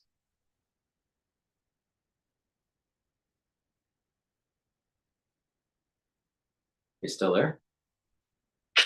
Yeah, no, I'm actually, I may lose you. I'm going to be tipping into another hill here. Yeah, but I agree that, it is getting late though, Don. It's time for me to go to bed. But the thing is that there is a problem that's going on in society. Now, I don't know if I'm even going to have a strike on this conversation, because we're streaming on YouTube, and when I repost, that's when I get the strike. So it'd be interesting to see if I get a strike on this conversation that we've had. But the thing is that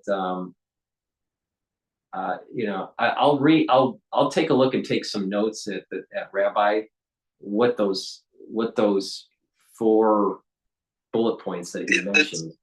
Yeah, around redemption. Yeah. Because he goes off. He warms up slowly to it. He's trying to educate the ones that are listening, so they're up to speed, and then he goes into the whole Trump and Elon thing. But it takes him almost like halfway into the video to get there. But I should replay it actually live and do comments about it. But yeah, I thought that was a good video. I think I learned stuff from it. But we're living in very interesting times, but it's beyond just interesting. It's biblical.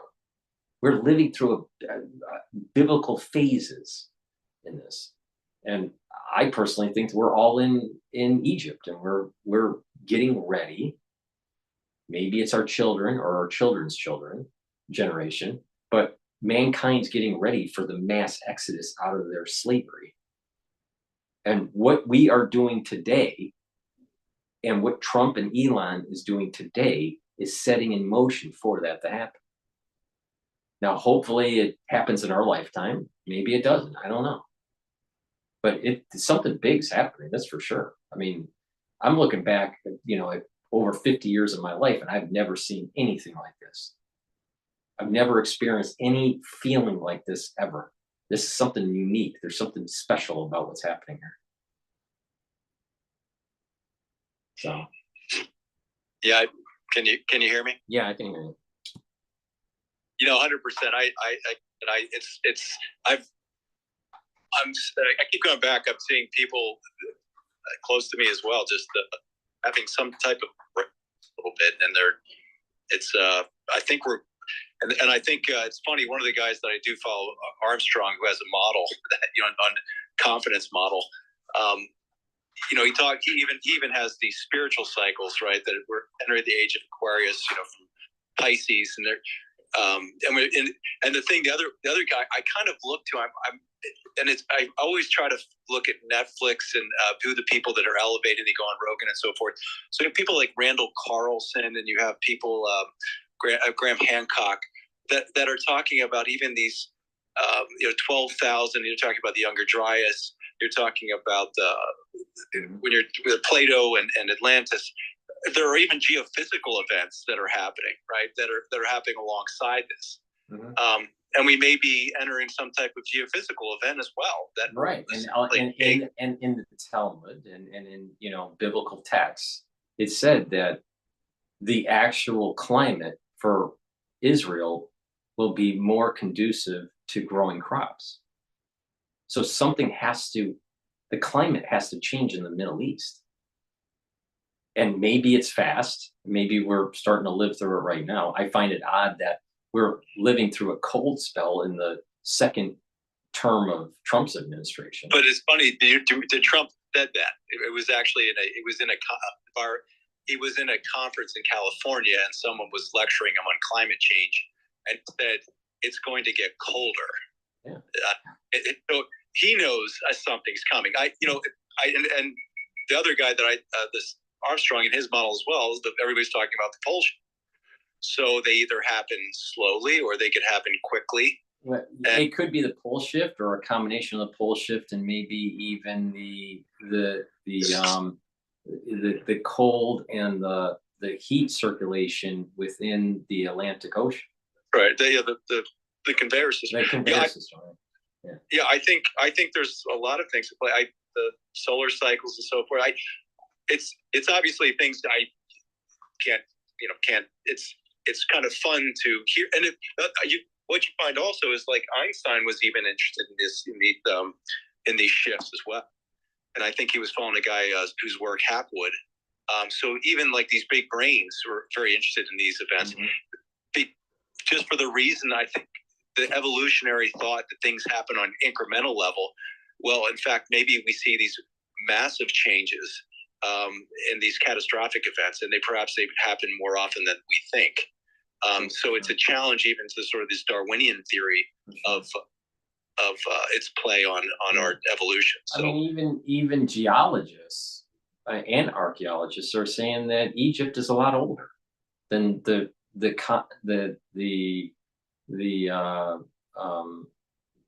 standard thought of Egyptology. That Egypt is a lot older.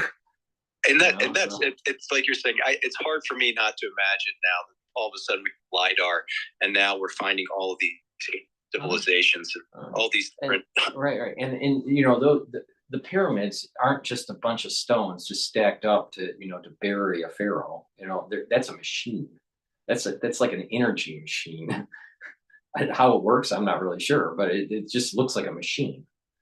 It's hard for me. I keep going back to whatever Tesla seems to be front and center, even obviously Elon using his name for the car. But I think as Tesla, again, is one of these people probably who will be rediscovered.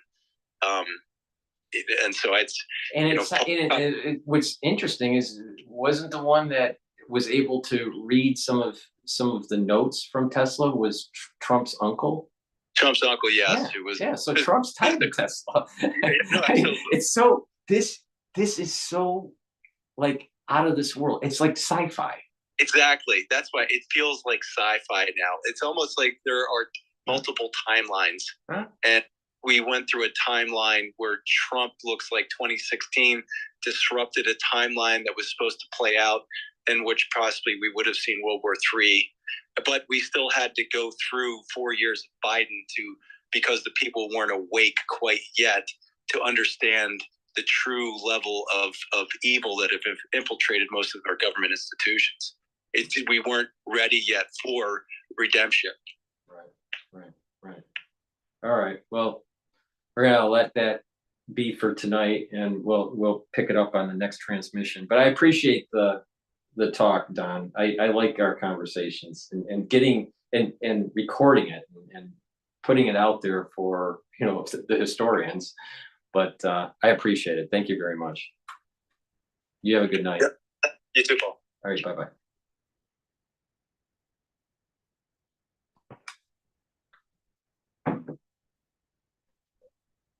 All right. So that was the transmission for tonight. I'll do another one tomorrow. Thank you for listening. I greatly appreciate the ones that spent the time on X Spaces and the ones that were watching on YouTube, the live feed. I will repost this. Hopefully I don't get a strike on YouTube.